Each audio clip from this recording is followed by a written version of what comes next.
My name is Rosalind. I am 34 years old. 2 years ago, both of my kidneys were failing.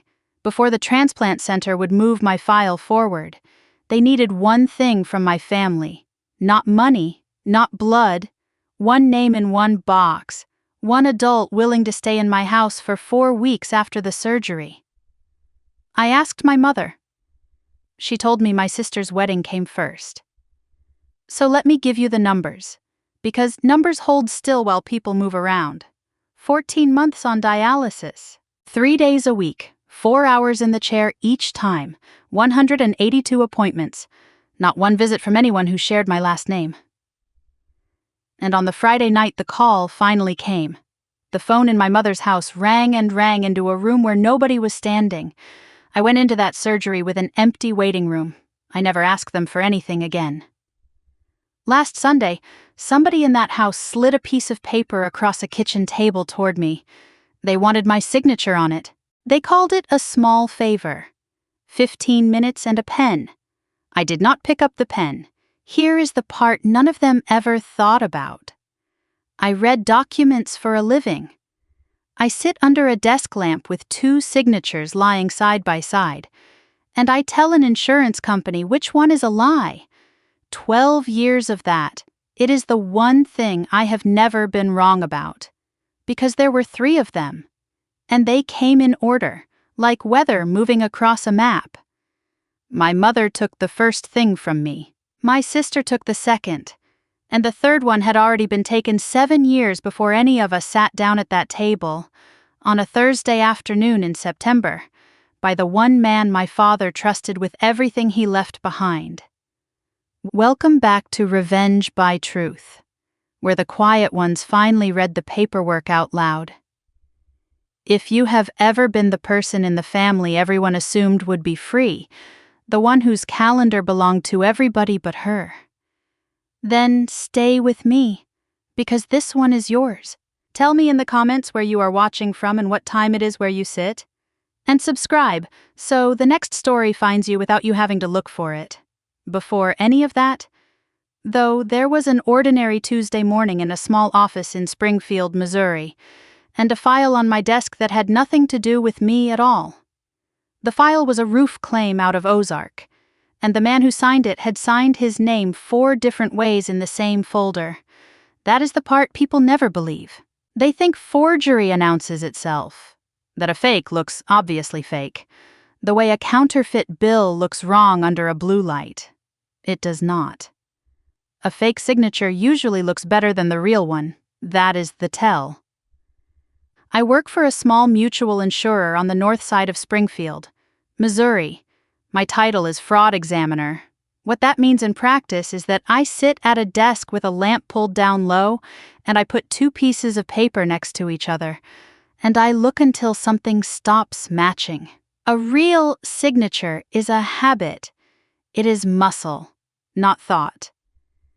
Your hand has written your own name so many times that it stopped asking permission somewhere around the second letter, and so it does the same odd things every time.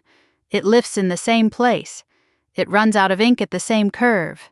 It slants a little more when you are standing than when you are sitting, and a little more than that when somebody is watching you. A copied signature is different. A copied signature is drawn.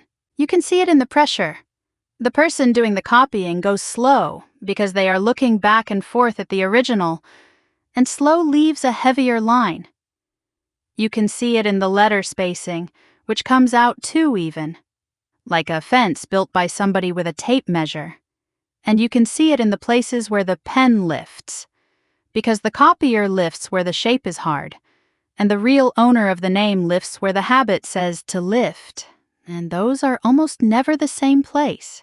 I have been doing this for 12 years. In 12 years, I have testified 9 times, been wrong once, and lost exactly 1 night of sleep over it. I am good at this. I want that on the record early, because of what happens later. That Tuesday, I found the roof claim by 10 in the morning, and had the memo written by lunch. Junie Halloran came by my desk around 1 with 2 cups of coffee, and set the black one down without asking, which is a thing she has done every week for 6 years. Ozark, she said. The barn one. The barn one. How many versions? 4. She whistled low and went back to her own desk, and that was the whole conversation. And it was a good day. I should tell you what I was like then, because it explains everything that comes after, and I would rather you hear it from me than work it out later and think less of me for it. I was the one who kept things. Not sentimental things. Documents. In my hall closet, there is a plastic bin. And in that bin, there are folders. And in those folders is the paper record of an entire family that never once asked me to hold it. The warranty on my mother's furnace, because she called me from the store when she bought it, and I wrote the model number down. The lease on my sister's first apartment, because she needed a co-signer and then needed somebody to keep the copy. 2 years of my sister's tax returns, filed free every April because it took me 40 minutes and it took her a whole weekend of complaining. The receipt from the awning my mother had put on the back of the house, which she lost within a week and asked me for within a month. Nobody in that family ever held a single piece of paper for me. I did not resent it. I want to be precise about that. Because resentment came much later, and it came for reasons that had nothing to do with furnaces. Back then I liked it. Keeping things was the one job in that house I was actually good at. And being good at something in a family that has already decided who you are is a quiet kind of relief. I was the reliable one. At the kitchen table, when a contract came out of an envelope, it got handed down the table to me, and everybody talked over my head about something else until I looked up and told them what the 3rd page actually said. There was a version of me they had all agreed on. And it went like this: Rosalind is fine. Rosalind handles it. Rosalind has time. And I let them keep that version, because arguing with it would have taken more energy than living inside it.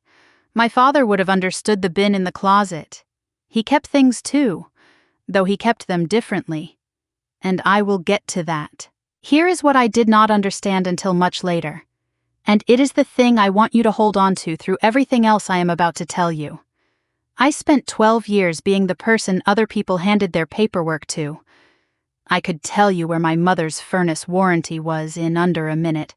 I could have found my sister's old lease in the dark. And in all that time, across all those folders, there was exactly one file with my own name on it that I had never once thought to open. I did not know it existed. That is the honest answer. But I want to be harder on myself than that. Because I have sat across a table from 100 people who told me they did not know. And I know what I would have written in the margin. She never asked. You should know the shape of that family before I tell you the rest, and I will keep it short. Because the shape was simple and it never changed. My father died 12 years ago. His name was Wendell Keever and he ran a machine shop off Kearney Street with 3 employees and a lathe older than I am. He was 58. It was his heart, and it happened between a Tuesday and a Wednesday. And I was 22 and 1 year into my first real job. I want to give you one true thing about him instead of a list of adjectives. He wrote everything down.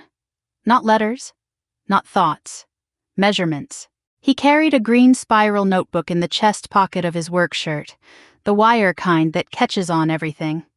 And he wrote in it the way other men check their watch. Stock sizes, what steel cost that month. Which customer said what on the phone and the date they said it.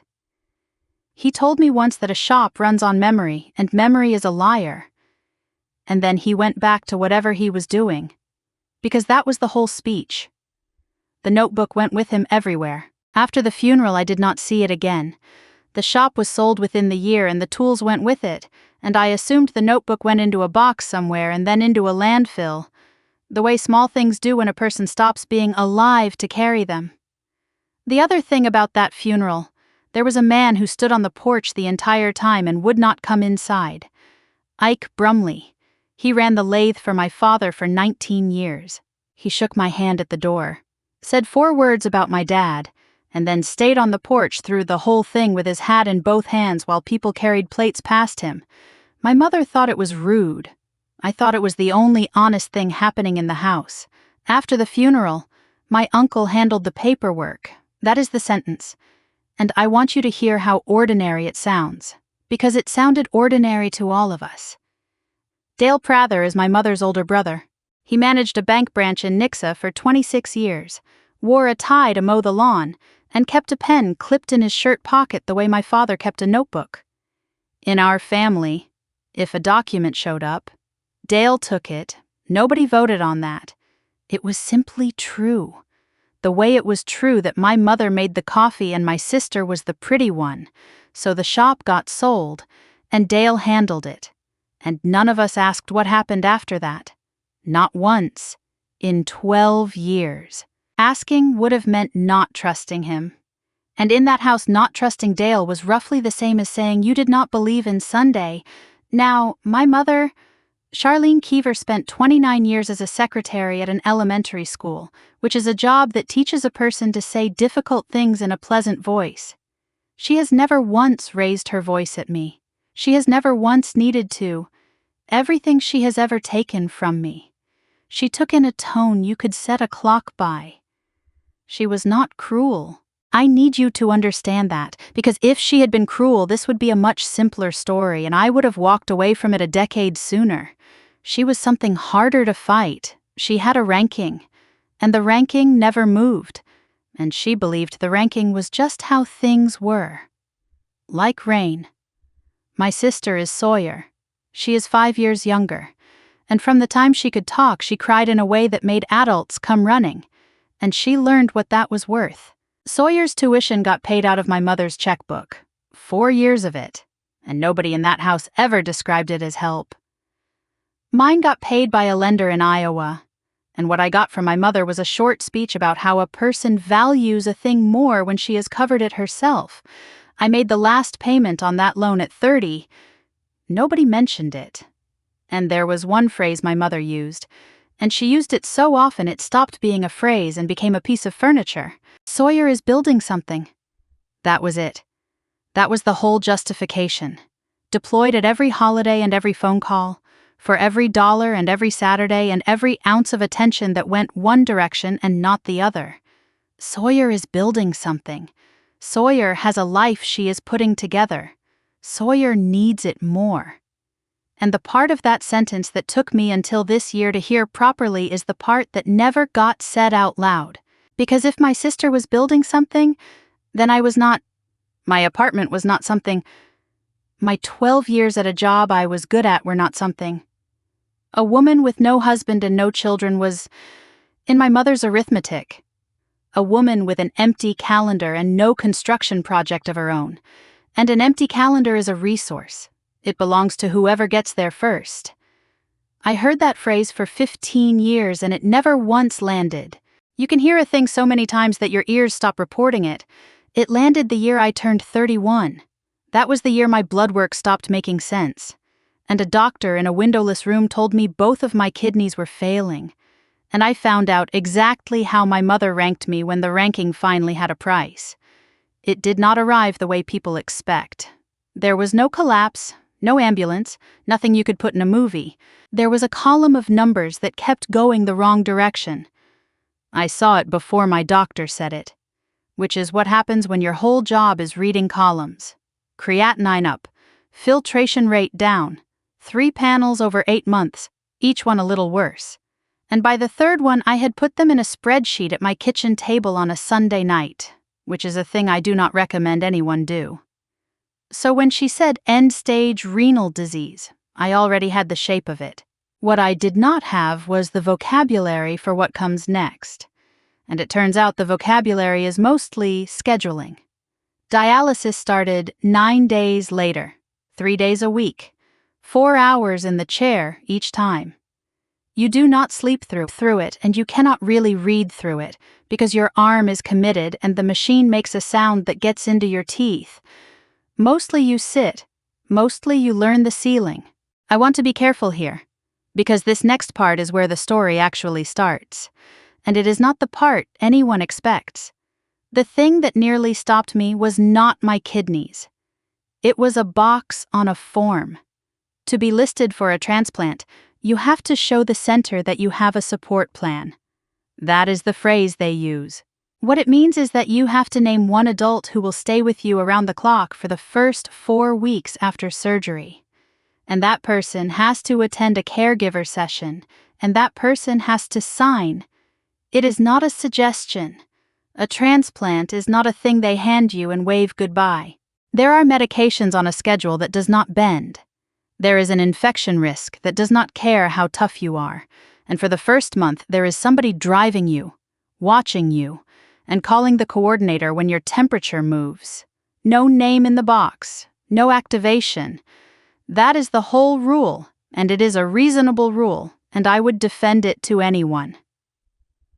I sat with that form for 4 days before I called my mother. I did the math on it first. The way I do everything. Junie had 2 grown kids and a job. Ozella was 71, and on the machine herself 3 mornings a week. My friends from work were friends from work. There was a whole column of people I liked, and not one of them could be asked to give up a month, which left the woman who raised me. The first call. She said she would look at her calendar. That was March. The second call. 3 weeks later, she said it was awfully early to be pinning things down, and that these things move around, and that we would figure it out when we knew more. I said we did know more. I said there was a date for the caregiver session, and it was a Thursday. She said she would let me know. The third call was in April, and I remember it because I made it from the parking lot of the dialysis center with the engine off and my hands still cold from the chair. She picked up in the middle of something. I could hear a room behind her, and a voice that was my sister's, and the specific rustle a garment bag makes. I asked her straight. 1 session, 1 signature, 4 weeks in the fall. And she said it in that pleasant voice, the one she used for 29 years to tell parents their child was being sent home. Not this month, Rosalind. Your sister's big day comes first. I did not say anything for a second, so she filled it, the way she always fills things. She said the wedding was in October, and there was the venue and the dress and Sawyer's nerves, and that Sawyer had gotten herself worked up about the seating chart. She said Beth Ann from the church still had to come by and get some papers notarized for her, and she could not get free of any of it. And honestly, the fall was going to be a wash. I heard that sentence. I want to be clear that I heard it and did nothing with it. It went past me the way 100 small sentences a day go past all of us. And it sat somewhere in the back of my head for 7 years without paying rent. Then she said the part she thought was kind. She said I had always been the one who could handle things. She said I did not need somebody hovering. She said I would land on my feet because I always did, and there was real warmth in it. And that is what makes it hard to explain to people who did not grow up in a house like that. She was not throwing me away. She was complimenting me. In her mind, she was handing me a medal. I said, "Okay, Mom." That is the first time I said it. I want you to count them, because there are 3, and each one costs more than the last. We hung up. I sat in the parking lot until the windows fogged. Then I drove home, opened the laptop, and looked at the form again. The box was still empty. The woman in the chair beside mine was named Ozella Dunbar, and the first thing she ever said to me was about my feet. "You are going to want socks," she said. "Real ones, wool." I told her the room was warm. "The room is warm," she agreed, and kept knitting. She was 71. She had carried a rural mail route out of Republic for 31 years, and she had been in that chair for 6 of them, 3 mornings a week, and she was never going to get a kidney. Her heart would not survive the surgery. They had told her that 4 years before I met her, and she had gone home, thought about it, and come back the next Monday at the same time, because the alternative was not coming back. She knitted through every session. Gray wool, always. She made socks for the whole floor. She never announced it, and she never made a card. She just finished a pair and then set them on somebody's knee on her way out. And if you tried to thank her, she would already be at the door talking to the desk about something else. She was right about the cold. By the way, that is the thing nobody tells you. The machine takes your blood out, runs it through a filter that lives at room temperature, and puts it back. And after 2 hours, you are cold in a place that blankets do not reach. It comes from the inside. You can be sweating and shivering at the same time. She put a pair on my knee in my 3rd week. I still have them. I did not tell her about the box on the form for another month. When I did, she stopped knitting, which she almost never did, and asked me one question. Who did you write down? And I told her the truth. I wrote down my mother. I want to sit in that for a second, because that is the part of this whole story I have the hardest time saying out loud. Not the phone call, not the wedding, not any of the things that come later with paperwork attached. I heard my mother tell me no. In April. In a parking lot. In that pleasant voice. And then I went home and typed her name into the box anyway. I have tried to explain that to myself 100 different ways, and only one of them is honest. I did not have another name. That is true, and it is also not the reason. The reason is that some part of me, a part that had been running that house since I was 12, still believed that the no was about April, that it was about the venue and the dress and the seating chart, and that when the real thing came, when there was an actual bed and an actual date and an actual daughter on an actual table, she would show up, mothers show up. That is the whole arrangement. I am a person who reads documents for a living. I had 12 years of evidence sitting in a plastic bin in my hall closet, and I typed her name into that box anyway, because being right about my mother had never once made me feel better, and just that once I would have traded the whole record for a bad conclusion. She said yes when I told her I had listed her. Of course she did. Saying yes cost nothing in June. She did not go to the caregiver session. It was a Thursday. It ran 90 minutes. And there was a fitting. So my file went in with a flag on it. Support person pending confirmation. The coordinator was kind about it. She said it happens. She said families are complicated. She said we would get it sorted before anything moved. She said not to worry. That flag stayed on my file for 14 months, 182 appointments. It was never removed. My mother came to the center once, 20 minutes, in the 2nd month, on her way somewhere. She brought a magazine, sat in the visitor chair with her purse in her lap, and watched me sign a consent form for a change in my dialysate. She was quiet the whole time I was writing, and then she said something in a voice that was almost tender. You got your father's hand. I looked down at my own signature. I had never thought about it. She was right, though. The same short first stroke. The same open loop on the letter D that he never bothered to close. Then she looked at her watch and said she had to get going, and she kissed the top of my head, and she left. And I sat there in the chair with the wool socks on and one arm committed to a machine for another 2 hours. 14 months. 3 days a week, 4 hours a session. You want to know what I did in that time? I did my job from a laptop balanced on a hospital tray. I answered emails with one hand. I learned the exact minute the light hits the west windows and turns the whole room orange, which is around 4:20 in the fall and closer to 5 in June. And I never took my mother's name out of that box. The call came at 7 o'clock on a Friday evening in October, and I was standing at my kitchen counter with a knife in my hand and half an onion on the board. A number I did not know. I almost let it go. Then I did not. The coordinator's voice was steady in a way that told me before her words did, there was a kidney. It was a good match. I needed to be at the hospital in Springfield within 6 hours, and I needed to stop eating and drinking as of that moment. And did I have my bag ready? I said yes. I had packed that bag 11 months earlier, and I had unpacked and repacked it 4 times since. And the handle had gone soft and gray where I kept picking it up and setting it down. Then she asked the other question. Was my support person able to come? I said I would confirm and call her right back. Here is the timeline of the next 9 minutes. I have gone over it enough times that I could put it in a memo. 7:04.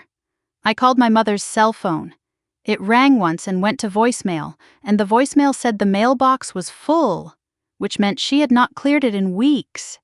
7:05. I called it again. Same thing. 7:07. I called Sawyer. 3 rings and then the specific silence of a person pressing a button on the side of a phone. Not a decline screen. A press. 7:08. I texted them both. 2 sentences. I read them back now and they are almost funny in how careful they are. No exclamation points, no capital letters shouting at anybody. Just the hospital, the word tonight, and the word please. 7:11. I called the landline at my mother's house, the one that has been on the kitchen wall since I was in grade school, the one with the cord that reaches exactly to the back door and no further. It rang 11 times. I stood in my kitchen and listened to a phone ring in an empty room 100 miles of nothing away, and I could see the room. That is the part that stayed with me. I could see the yellow wall and the calendar with the church schedule on it, and the little dish where she puts her rings when she does dishes. I knew exactly what that ringing sounded like inside that house. The rehearsal dinner was that night. I found that out later.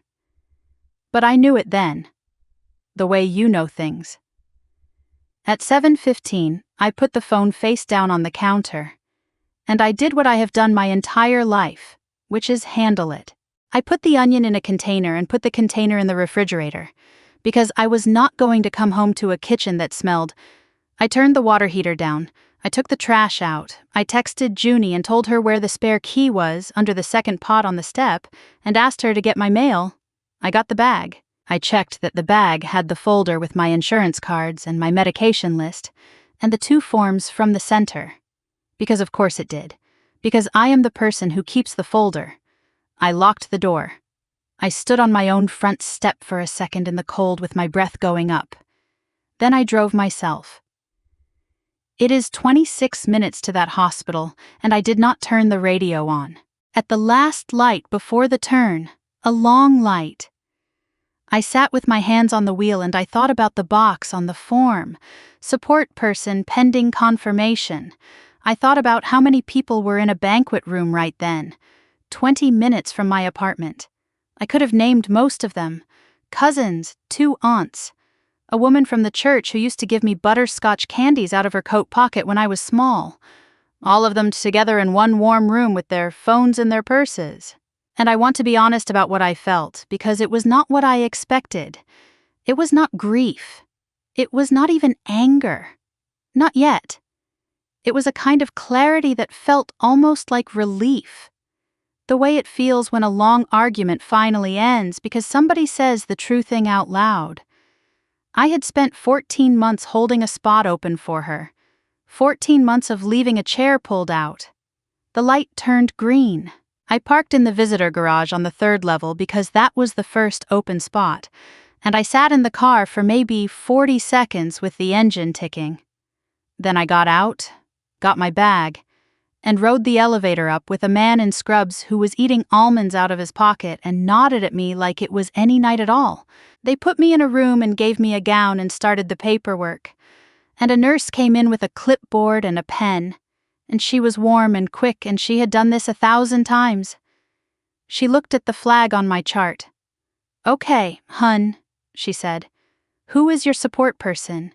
And are they here?" And I opened my mouth to answer. I had the first syllable of my mother's name in my mouth. I want to describe that pause accurately, because it is the hinge of everything. And it did not feel like a decision at the time. It felt like a stumble.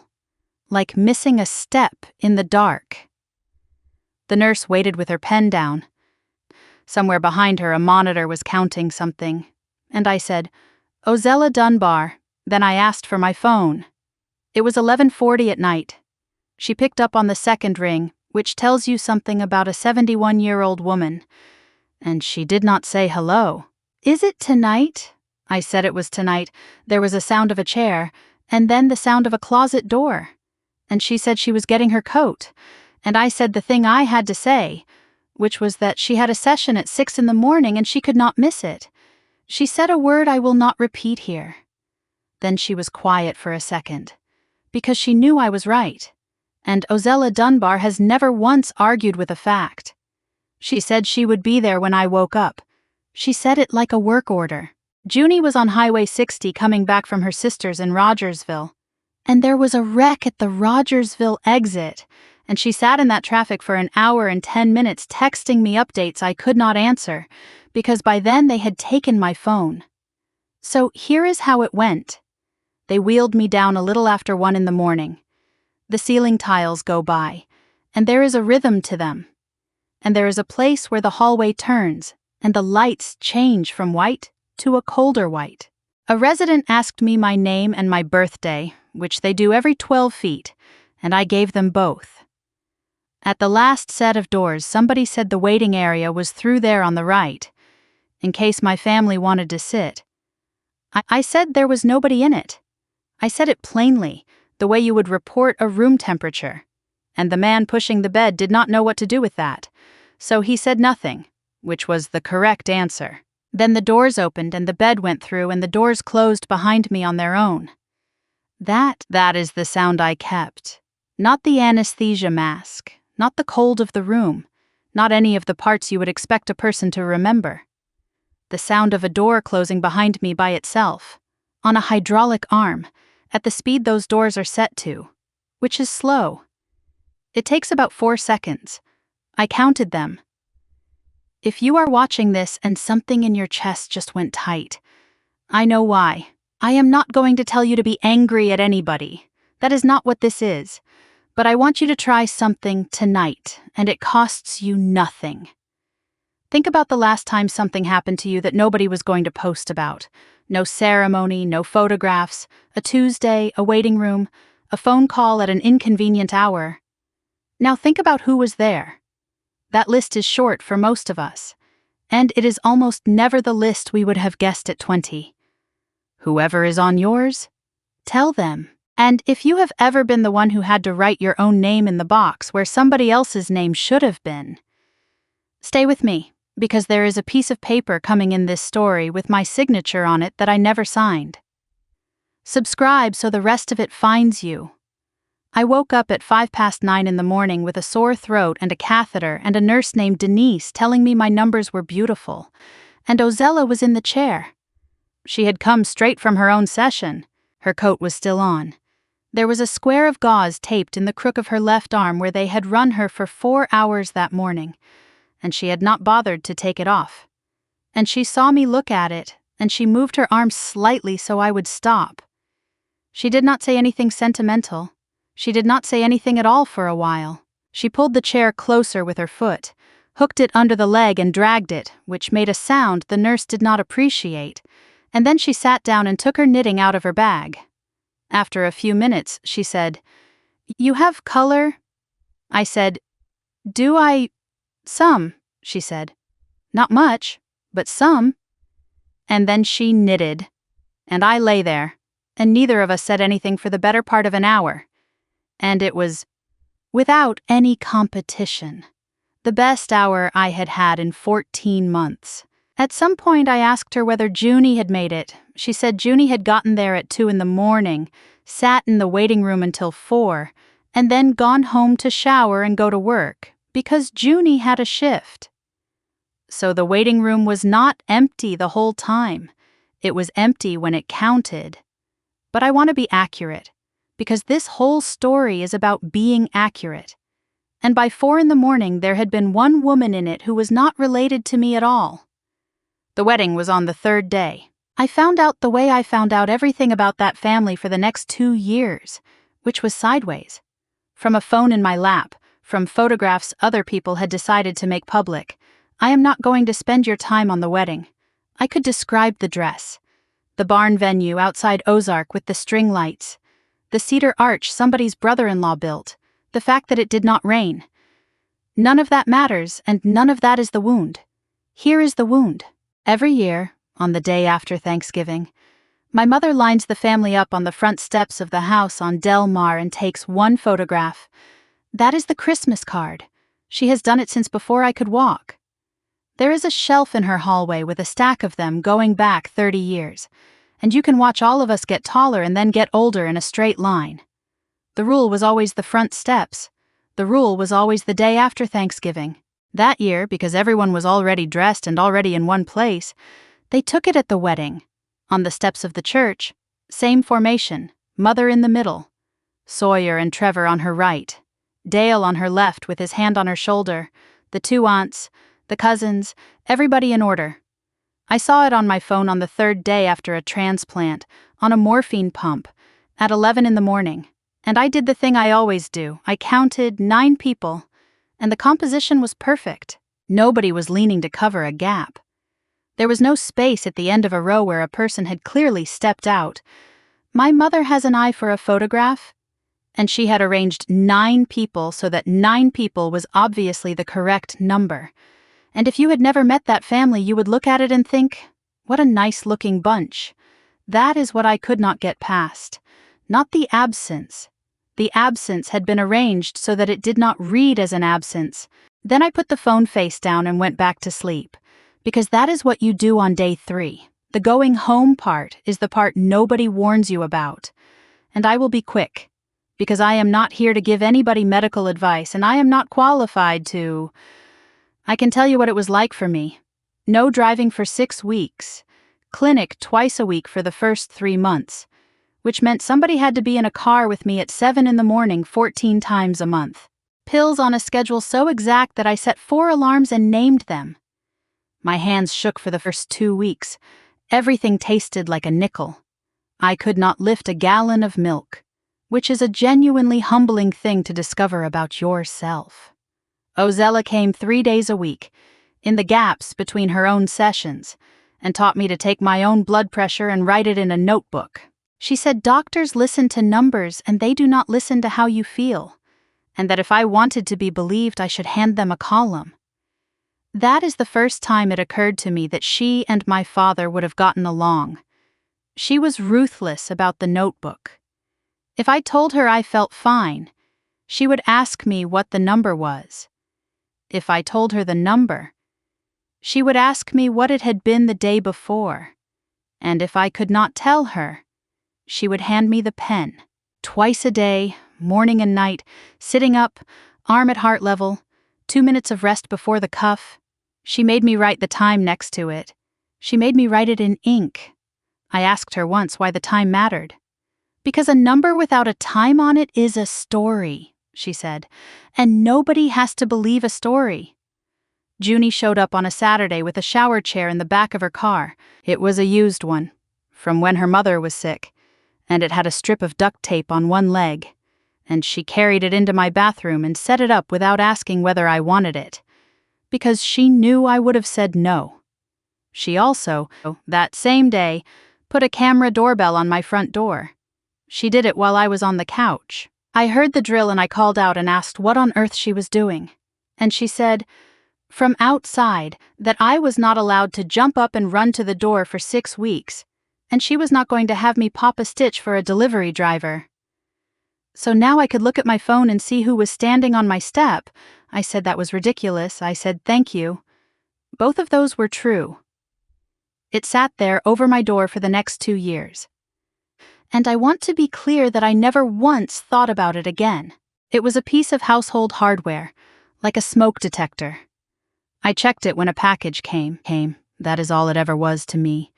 Nobody from my family called during those 6 weeks. I want to be precise about that. Because later there was a great deal of talk about who reached out to whom. My mother texted twice. Once to ask if I had seen the photographs, and once, in December, to ask whether I still had the receipt for her awning.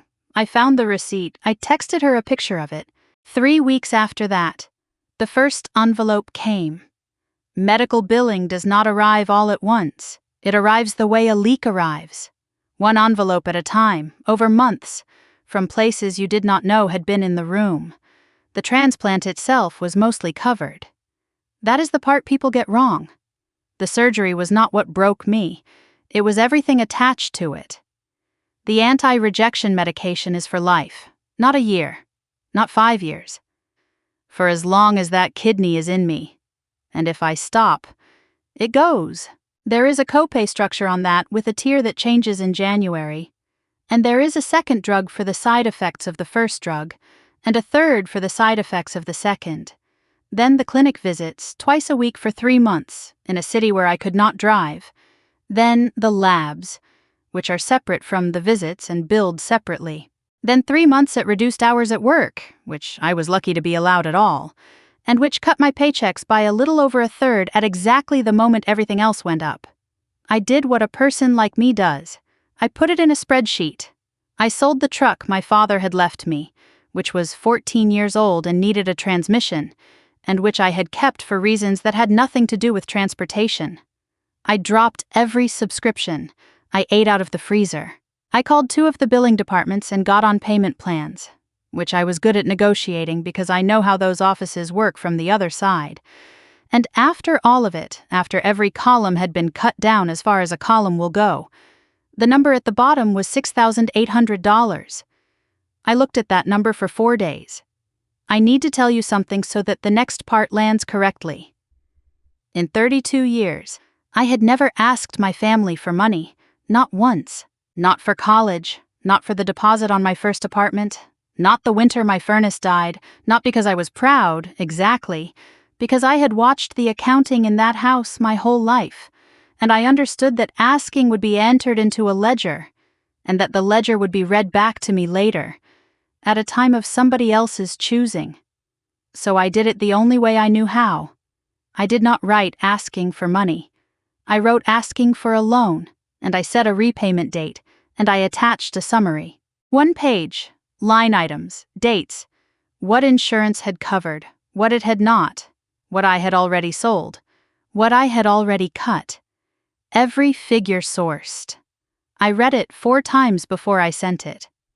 I took out the sentence about being scared, because it was not relevant to the request. That is who I was. Somebody asks me for help and I bring them a story. I ask for help, and I bring an exhibit. Junie found out about it a week later and was furious with me. Not for asking, but for the spreadsheet. "You made them a report," she said. "I said it was the clearest way." Rosalind.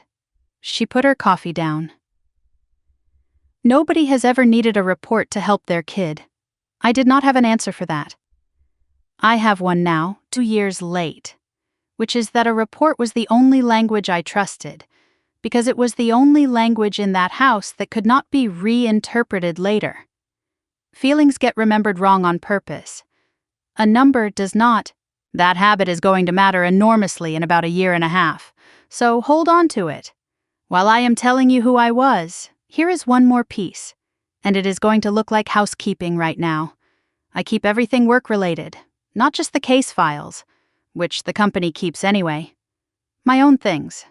Continuing education is required in my field, so every year I go to seminars and I keep the hotel folio, the sign-in sheet, the certificate with the credit hours. I keep them because early in my career I had a certificate challenged and could not prove I had been in the room, and I swore that would not happen twice. There is a bin in my hall closet. I mentioned it. 12 years of folders in there, 1 per year, and each one has the paper trail of every seminar I have ever sat through, including a 4-day thing in Kansas City that I did not want to go to and complained about the entire drive up.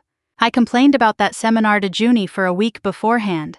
4 days in September, 3 hours up and 3 hours back, in a conference hotel by the airport with carpet the color of an old bruise.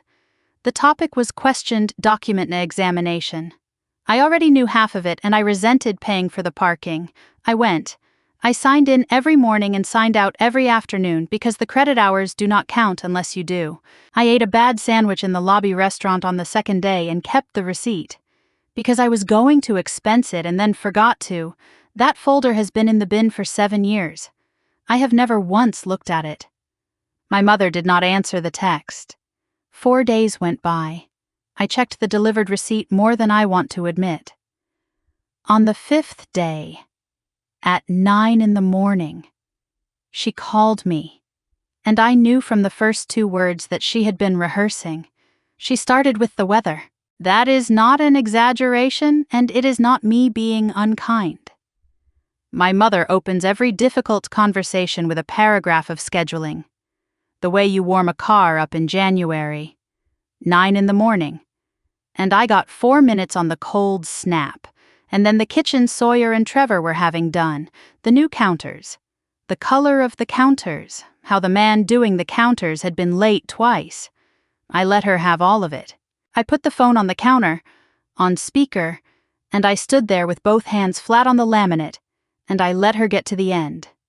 Then I said, "Mom, the 6,800... She said we would have to see. I said I understood, and I asked what that depended on. She said things were tight. She said the wedding had cost a great deal more than anyone had planned, and there were still 2 vendors outstanding. And Trevor's business had a slow winter. And she was on a fixed income now, and people forget that." I said I understood that too. Then I asked her a direct question, which is not a thing anyone in that family does. I asked if it was a no, and she did the thing she has done my entire life, which is to answer a different question. She said that she had been up half the night about it. She said she hated that I was in this position. She said she had prayed about it. So I did what I do. I picked up the 1-page summary I had sent her and I read it out loud, not angrily. I want to be very clear that my voice did not go up one single time. And that is not me making myself look good. It is the actual mechanism of what happened next. I read her the line for the medication tier change in January. I read her the line for the labs, and the date, and the amount. I read her the line for the reduced hours and the exact percentage of a paycheck that is. I read her what I had sold, and what it had gone for, and what was left after. It took maybe 90 seconds. That is what I do to people for a living. Not shouting, not accusing. You take the story out of it and you read the columns back, one at a time, in a flat voice, and you let the person on the other side sit in the space where their explanation used to be. I have watched grown men come apart in a conference room under that. My mother made it about 40 seconds. And then it came out of her. And it came out fast and flat, in a voice I had never heard her use. "There's nothing left for you." The refrigerator was running. I remember that. I did not say anything. 12 years of interviews will teach you that the silence after is worth more than anything you could put into it. And she filled it. Quieter, not to me. I think she was talking to herself. Honestly. The way you do when the top layer comes off. It was never mine to touch anyway. I asked her what was never hers to touch. There was a gap. I counted it later and I am confident it was 3 seconds. Because I have listened to enough recorded interviews to know what 3 seconds of nothing sounds like. Then she said she had to go. The man was here about the counters. And she hung up. I stood in my kitchen with my hands on the laminate for a while. Here is what I want you to understand about that phrase, because I have taken it apart more times than is healthy. She did not say there is nothing left. She did not say we do not have it. She did not say I cannot help you, which is what a person says when there is no money. She said there is nothing left for you. That is an accounting sentence. Left implies a starting amount. For you implies allocation. In one breath she told me 3 things. That a sum had existed, that it had been divided, and that my portion of it was gone. I did not put it together that morning. I want to be honest about that because it would flatter me to say I did, and I did not. I was 2 months out of a transplant, taking 11 pills a day, and my mother had just told me no in a way that felt like being put down at the pound. I was not doing analysis. I was standing in a kitchen, but I did one thing. I got the black notebook out of the drawer. It is a cheap thing, hardbound, the kind you buy in a 3-pack. I have used them since my 2nd year on the job. When a subject says something that does not fit, you write it down before your memory starts cleaning it up. Because memory is a helpful little liar and it will smooth a sentence out inside of a day. So I wrote the date, I wrote the time, 9:17 in the morning.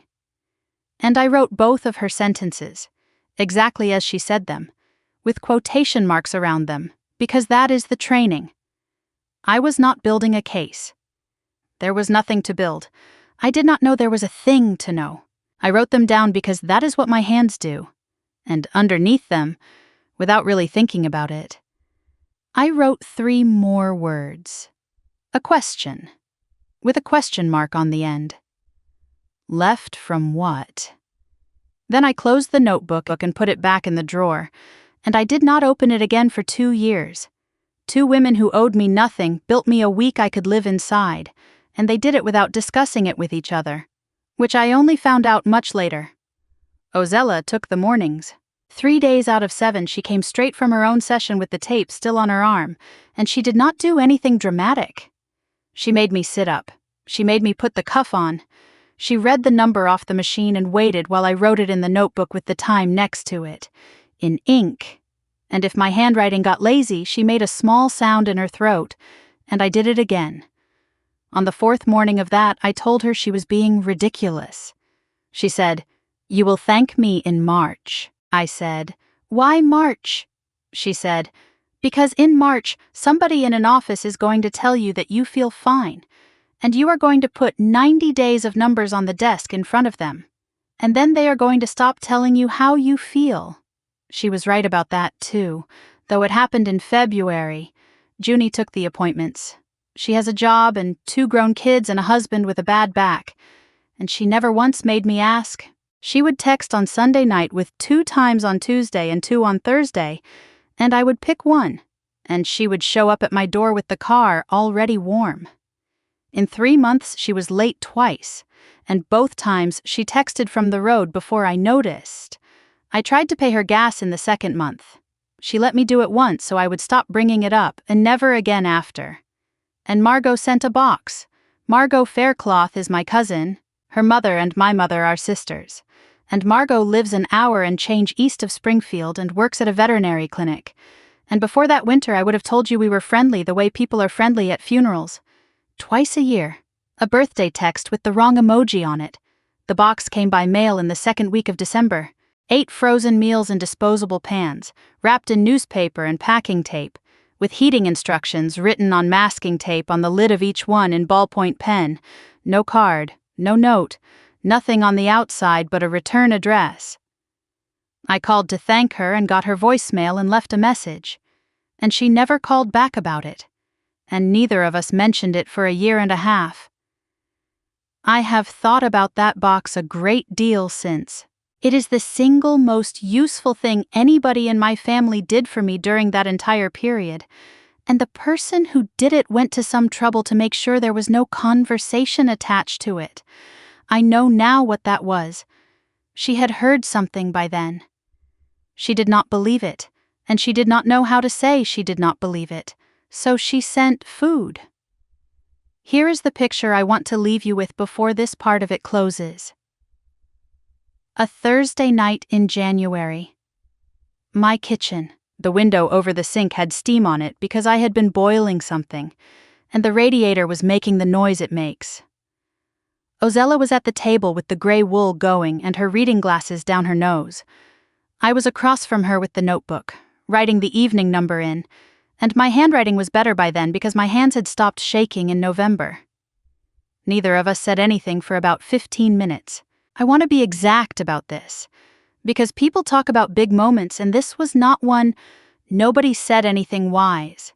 There was no music.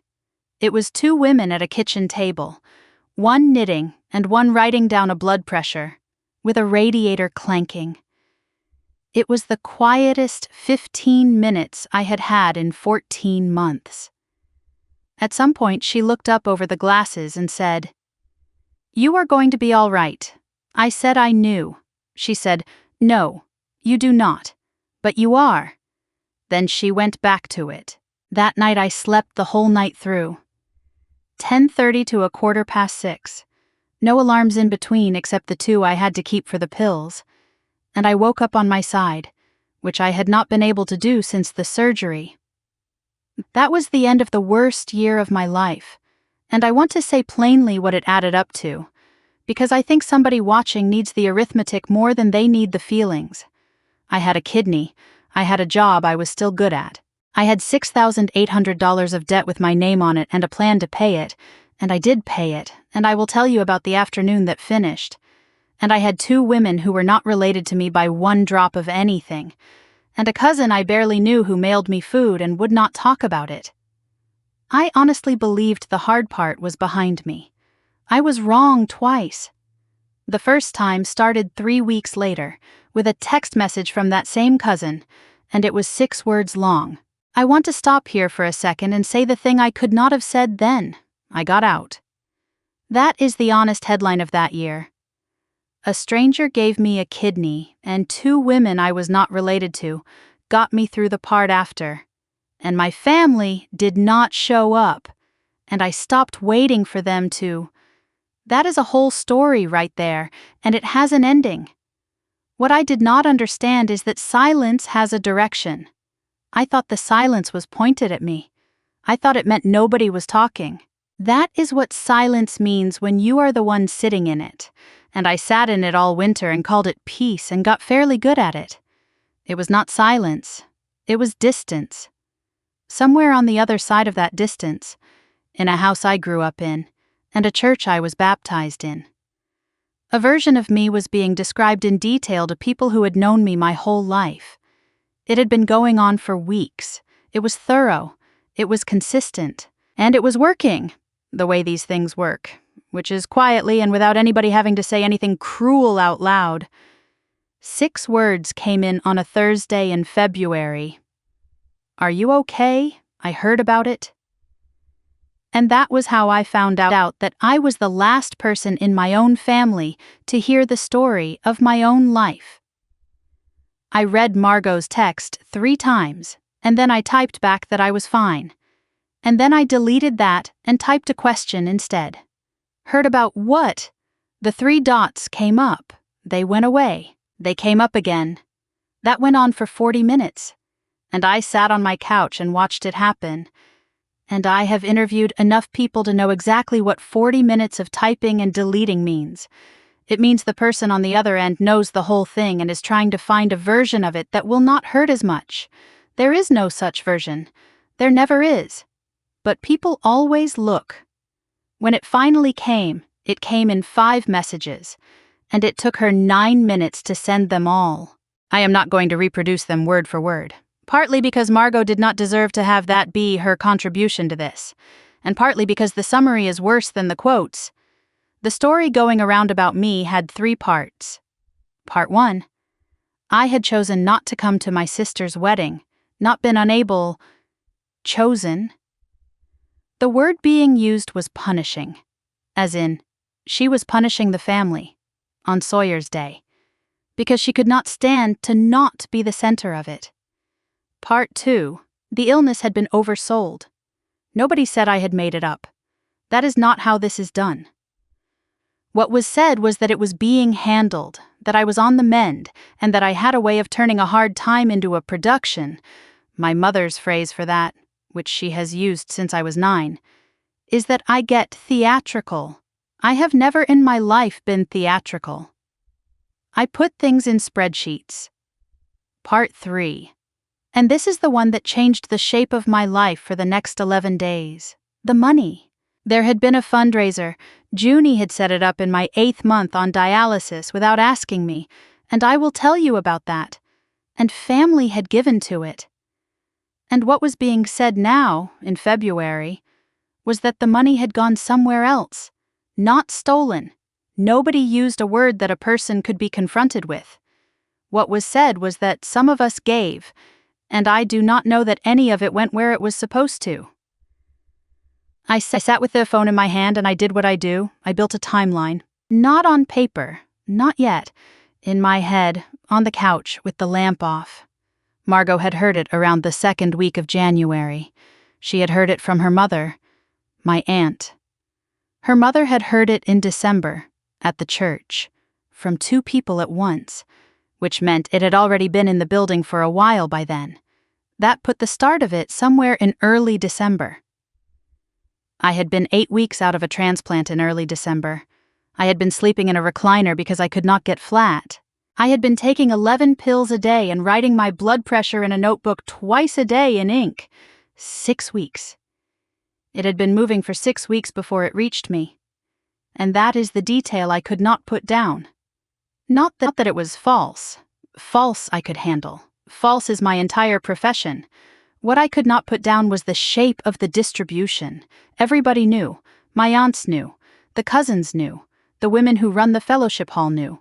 People who had bounced me on a knee at 4 years old had heard a story about my character in the last quarter of my life, and had a private opinion about it, and had adjusted the way they would speak to me at the next funeral.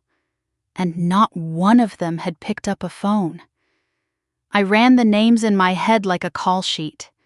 My Aunt Doreen, who taught me to drive a stick shift in a church parking lot, her husband, the 3 cousins on that side, 2 women who had run the fellowship kitchen since the 80s and who used to save me the corner piece, a man who had worked for my father and now heard, at coffee hour, that Wendell's older girl had gotten theatrical about a hospital. Every one of them had a version of me now.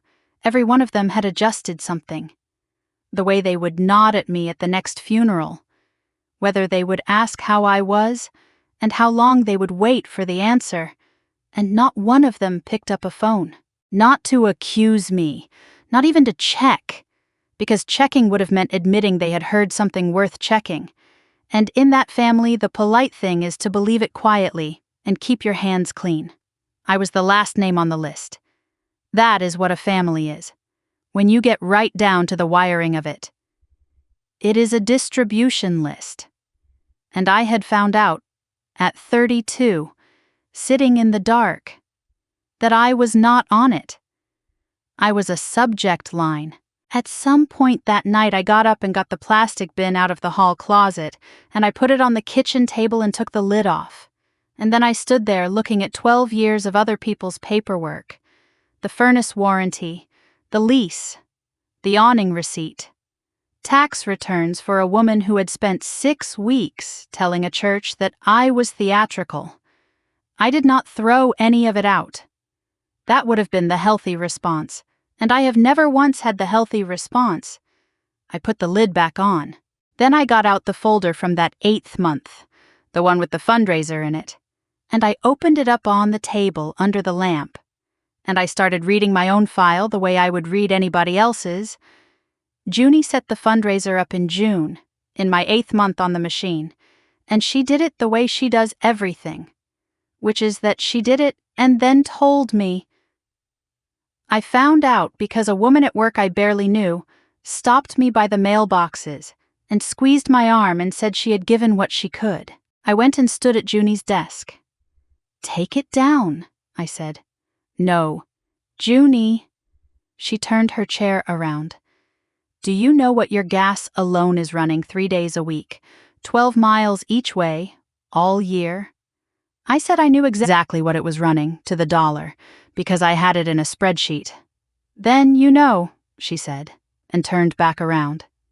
"It ran for 5 weeks and it raised $4,200. What I did with that money is the whole reason I am not still cleaning up what happened in February. I opened a separate account. Not because anybody asked, because that money was not mine the way a paycheck is mine, and mixing it in with rent and groceries would have made it impossible to ever say where any of it went. Every dollar in went into that account. Every dollar out went to one of 4 things: pharmacy, fuel, parking at the medical campus, lab work that came back uncovered. I kept the receipts. The pharmacy ones are thermal paper and thermal paper fades, so I scanned each one the day I got it, which I learned in year 2 from a man whose case fell apart because his evidence went blank in a filing cabinet. And, in September, when the account had been open a quarter, I did the thing that made Junie roll her eyes so hard I heard it. I sent a statement, 1 page, to every single person who had given, not a thank you note, though there was a thank you at the top, a statement, money in, money out, balance remaining, 4 categories, dated, to everybody. To my aunt who gave 100, to the woman at work who gave 25, to a man from my father's shop I had not seen in 9 years who gave 50 and wrote no note with it. Junie said nobody was going to read it. She was right. As far as I know, not one person read it. Nobody replied. 2 of them said something vague and kind at Thanksgiving, and neither of them mentioned the page. I sent it anyway, because that is who I am, and because a family that has spent 30 years describing you as cold has trained you to leave a trail. That is the thing about being the person nobody in the room finds warm. You get very good at receipts. There is a cost to it that nobody tells you about. A person who documents everything is a person who decided, at some point, that she will not be believed. You do not build a paper trail through your own family unless somewhere back there you learned that your word by itself does not carry. I did not choose the habit. I inherited a situation and the habit grew on it like a callus grows on a hand. So when Junie rolled her eyes at me for mailing statements to my own aunts, she was not wrong. It is not a normal thing to do. It is what a person does after 30 years of being the reliable one in a house where reliable and believed turned out to be 2 entirely separate things. Ozella figured that out about me before I did. She waited about 18 months to say it, and then she said it in a way I could not get around. Now put yourself in my kitchen in February, at 11 at night. With that folder open under the lamp, I had a dedicated account with a clean ledger. I had scans of every receipt, filed by month. I had a mailing list of every donor with a date next to each name. I had the statement I sent in September, saved as a file, with the date it was generated printed on it by the software. And here is the part that took me a minute to understand. And when I did understand it, I had to sit down. All of it existed before there was an accusation. That is the difference between a defense and a record. A defense is something you build after somebody comes at you, and it always looks like what it is. A record is something that was already there. It has the wrong dates on it to be a lie. It was created for no reason at all except that a woman with nobody to vouch for her had spent her entire adult life vouching for herself. For 32 years, my family had treated that habit as a personality defect. Rosalind is rigid. Rosalind has to have everything in writing. Rosalind cannot let a thing go. In February, it turned out to be the only reason I still had a career. I closed the folder around midnight and told myself I would call Sawyer in the morning and ask her directly. One question. No spreadsheet. I actually believed I would do that. I got as far as picking up the phone, then I put it down because the bin was still open on the table, and something in it had caught my eye. A cream envelope, filed 2 folders back. Under December, heavy cardstock, my mother's handwriting on the front, the same slanted script that had been on every permission slip of my childhood. I had gotten one of those every December of my life. I had opened that one on a Tuesday, 9 weeks earlier, glanced at it, and filed it the way I file everything, without letting myself look at it properly. In February, at midnight, with a timeline half built in my head, I took it back out. In December, I had looked at it for about 4 seconds and put it away. That is a thing you can do when you are 9 weeks out of surgery and running on 11 pills a day. Your body triages what you are allowed to feel, and it is not always wrong. In February, I sat down with it under the kitchen light and let it be what it was. Cream cardstock, heavier than the ones from years past, with a gold border she must have paid extra for. And the photograph on the front, the way there has been a photograph on the front every year since before I was born. They were on the front steps of the house on Del Mar this time, back where it belongs. The wreath was on the door, and there was old snow on the lawn, and my mother had gotten everybody into their coats and out into the cold for the 4 minutes it takes. My mother in the center in the red wool she has worn in 7 of these, Sawyer on her right, and Trevor behind Sawyer with his hand on her shoulder. Dale on her left in a tie, Aunt Doreen and her husband, the cousins, Margot at the end, half-turned, caught mid-laugh at something outside the frame. 9 people, arranged so that 9 was the number the steps were built for. I counted them twice. then went and got last year's card off the shelf in my hallway and put them side by side to see whether the composition had changed. It had not. It was the same photograph with one fewer person in it, and the one fewer had been absorbed so completely that you would need the old card to notice. Then I turned it over. My mother has done the back of the card the same way for 30 years. A sentence at the top about the year, then all of our names underneath, by hand, in a row, in her slanted school secretary script, signed from all of us. Not a printed line, her own hand, every card, every year, 60 of them, which takes her most of a Saturday. The sentence at the top said it had been a full and blessed year for our family. Underneath were the names: Charlene, Sawyer and Trevor, Dale, Doreen and Ray. Then the cousins. Mine was not there. I want to describe exactly what I looked for next, because it tells you what I do for a living and what I was hoping. I looked for a gap. I held the card up under the light and studied the spacing between the names for evidence of a correction. A wider space where something had been erased. A word squeezed to make a line come out even, a pen stroke started and abandoned. Any sign at all that a name had been in that row and then had not been. There was nothing. The line was balanced. The spacing was even from the first letter to the last. The whole row had been laid out by somebody who knew exactly how many names were going in it before the pen touched the paper. She had not removed me. There is no removing in this story. She had simply written the list, and I had not been on the list when she started writing. 60 cards. 60 times that week, at that kitchen table with the good pen. Her hand had come to the end of Dale and gone on to Doreen without pausing. That is the moment. If you want to know where the thing in me finally turned, it was not the parking lot, and it was not the phone call about money, and it was not the empty waiting room. It was a row of names with no gap in it. I did not cry. I sat there and felt something settle, very low, like a floor finding its level. They did not need me at the wedding. They did not need me at the table. They did not need me in the photograph. They had needed my name on my sister's lease. They had needed my name on the cosigner line and the tax filing and the warranty. My name has been in that family's paperwork for 15 years. In every place where a signature was required and nobody else wanted to be responsible. My name was welcome. I was the part they had trouble finding room for. I did not throw the card away.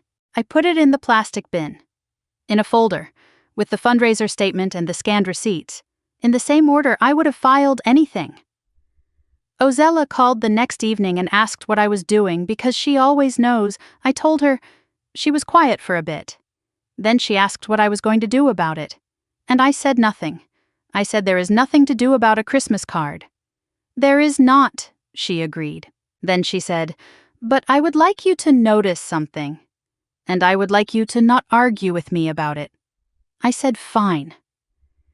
You got that card in December, she said. You did not throw it out, and you did not put it on your refrigerator. You put it in a folder.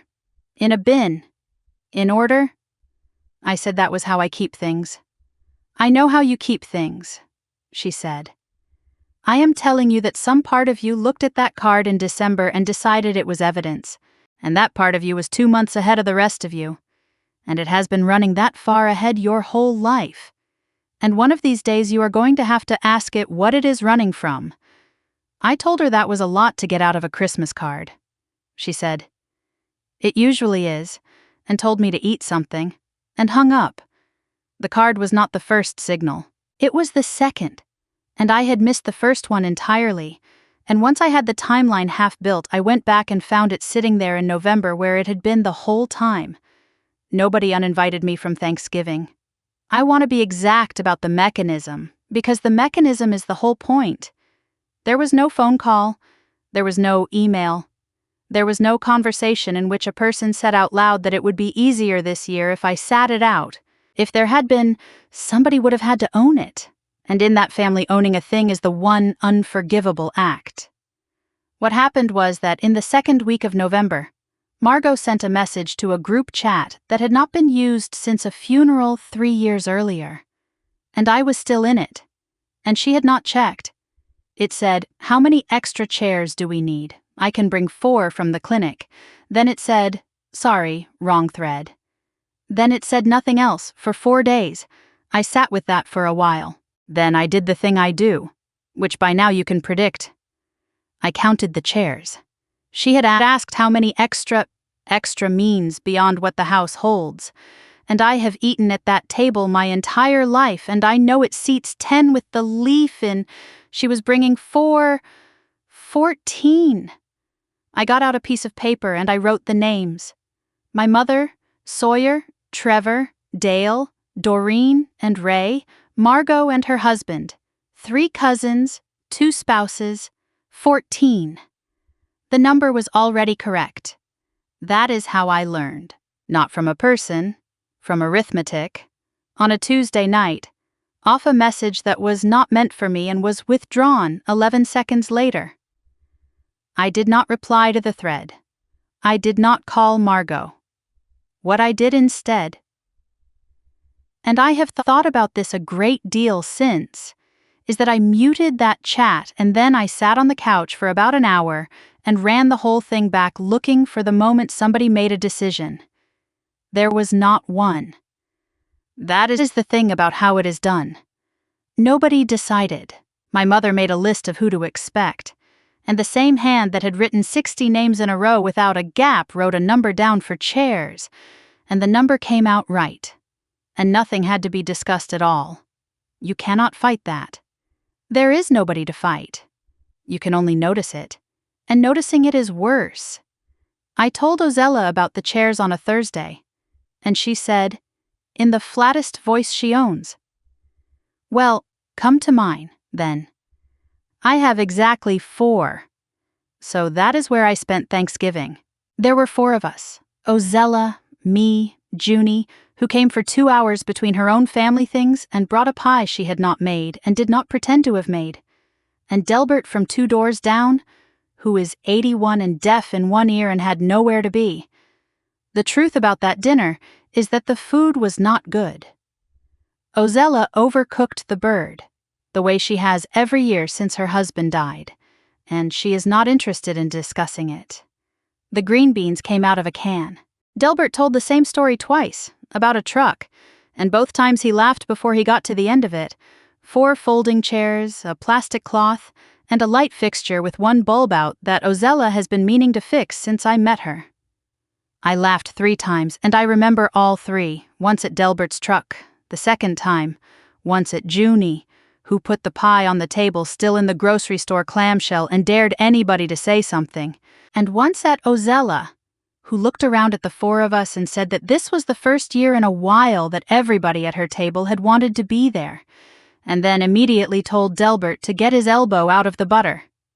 Here is what I keep out of that whole winter. At my mother's table that day, 14 people sat down. The number was correct. The chairs had been counted by 2 different people and both of them got the same answer, and everybody there belonged, and the arithmetic worked out perfectly. At Ozella's, there were 4 of us, and 1 burnt bird and a bulb out. I have been to both. I know which table I would drive through whether to get to. So that was the order of it. Once I had it laid out properly. November, the chairs, and a number that was already correct before anybody counted. December, the card, and a row of names with no gap in it. February, a text from a cousin with 6 words in it, and a story about me that had been 6 weeks on the road before it reached my house. 3 signals, each one louder than the last, and each one delivered in a way that let every single person involved say they had never said anything at all. I laid all 3 on the kitchen table, and I looked at them the way I look at a claim file when the numbers are clean and the story is still wrong. And I thought, that is the whole of it. That is as far as this goes. She has told the church, she has told the aunts, she has taken my name off a card, and there is nowhere left for it to travel. I was wrong about that too. and I was wrong in the one direction I had not thought to look. 11 days after Margot's message, on a Monday morning at 9:15. I sat down at my desk, and there was an email waiting from an internal address I had seen maybe twice in 12 years.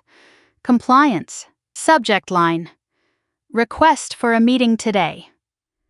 The room they use for those meetings is on the second floor, and it has one window that looks at the parking lot. And I have sat in it maybe 40 times in 12 years, never on that side of the table. The woman from compliance was named Dina. She had a folder, a legal pad, a paper cup of water she pushed across to me without being asked, and the particular kind of pleasantness that people develop when their job requires them to be decent to somebody on the worst morning of that person's year. She told me straight off that this was not an accusation, that the company was required to look at anything that came through the line, and that the fact of a review said nothing about the outcome. I told her I knew. I told her I had said the same sentence to other people myself. She almost smiled at that. And then she did not, and she opened the folder. An anonymous report had come in through the ethics line. The substance of it was that a fraud examiner in the Special Investigations Unit had solicited charitable contributions from her community for a medical hardship, and that the funds had not been used as represented, and that the individual in question should not be trusted to evaluate the honesty of other people's claims. That last clause is the one I want you to hear, because that clause is the whole knife. Anybody can be accused of taking money. It is unpleasant and it is survivable, and there is usually paper that settles it one way or another. But my job is to sit in a room and decide whether a stranger is lying, and then to put my name at the bottom of a document that says so. That document goes places. It goes to underwriters, and it goes to attorneys, and once, 3 years ago, it went into a county courtroom with my name on it, and a man across the aisle looking at me. The entire value of that signature is that it has never had a question mark near it. Whoever wrote that report did not want to embarrass me. Embarrassment would have been the church. This was aimed lower and more precisely. It was aimed at the one thing in my life that had nothing to do with that family, that they had not paid for, that they did not get a vote on. Dina asked me questions for 50 minutes. She was good at it. Open-ended, no leading, plenty of silence, which I appreciated professionally and hated personally. I answered everything. I gave her the name of the fundraiser platform, the dates, the bank the account was at, and the fact that it was a separate account. And she wrote that down and underlined it, and I saw her underline it. At the end, she told me the part I already knew was coming. For the duration of the review, I was being taken off 2 open files. Not suspended, not disciplined. Reassigned to administrative work while it ran its course, which is exactly what I would have recommended in her position, and which I have recommended twice. I said I understood. She said it usually takes 2 to 3 weeks. I asked for a copy of the report. She said she could not give me a copy. And then she paused.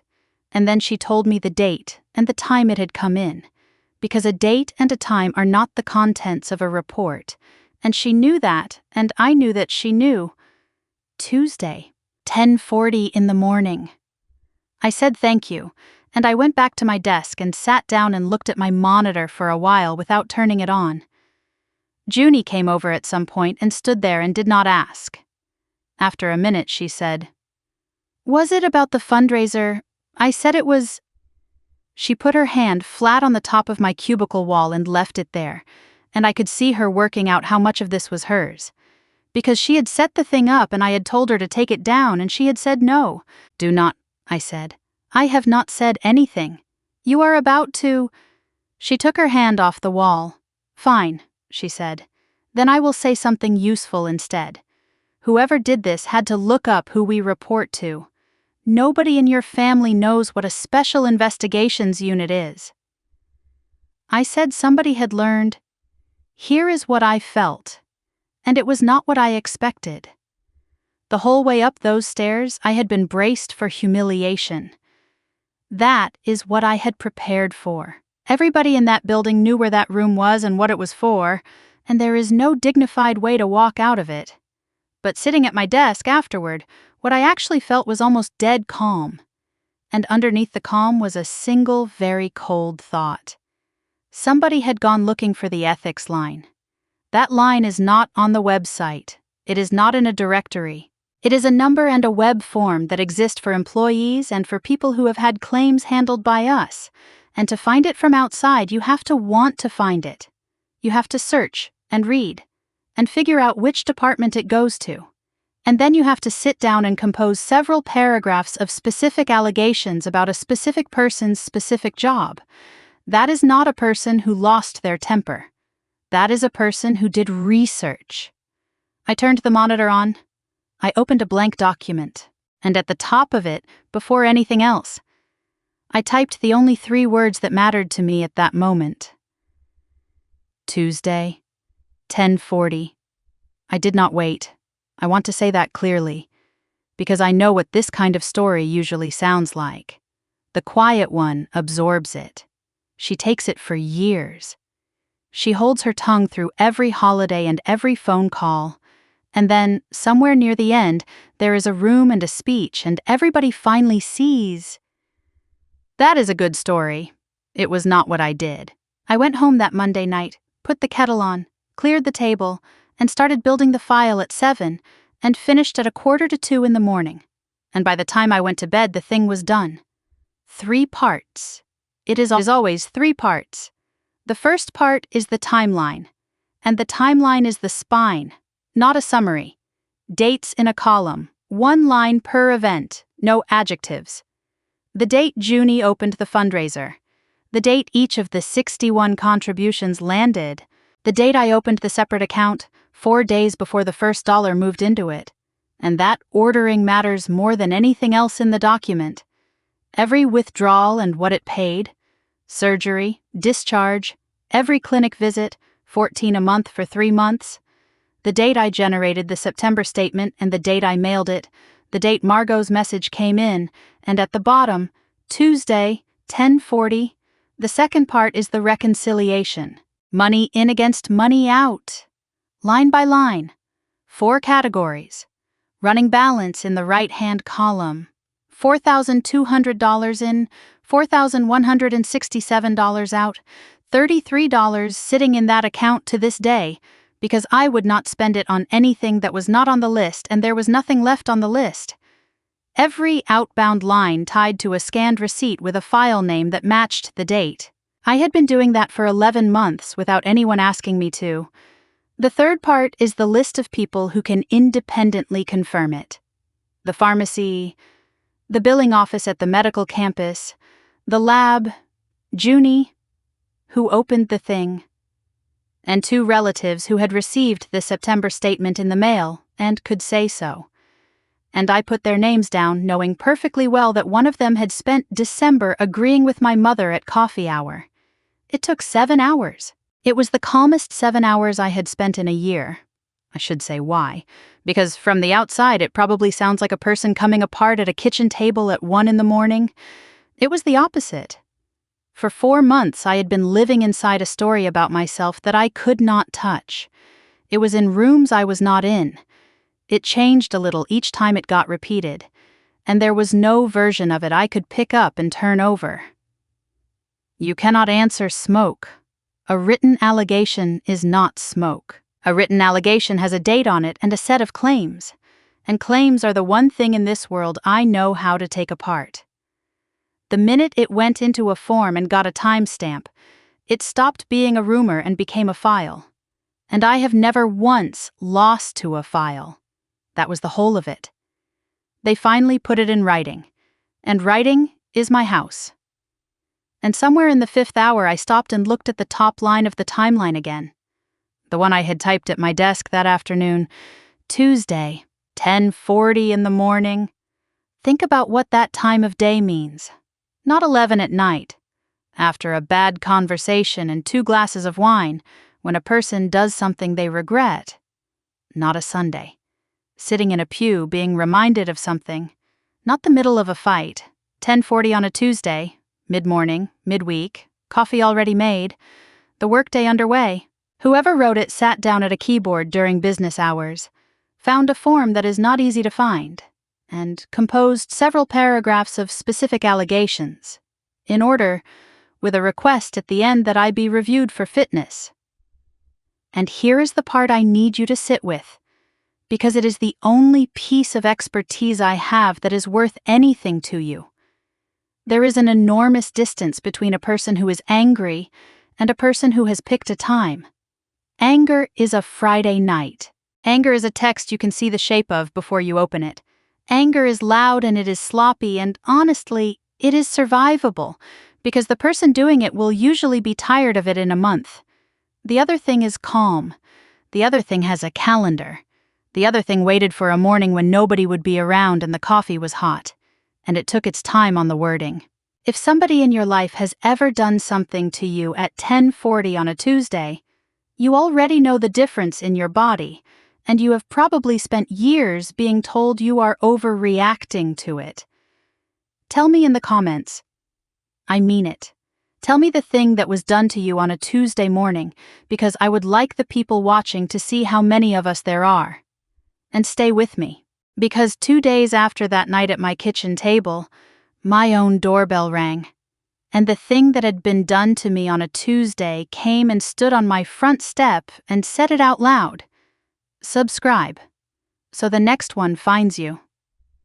I sent the file to Dana at 8:40 on Tuesday morning, exactly 1 week after the report came in.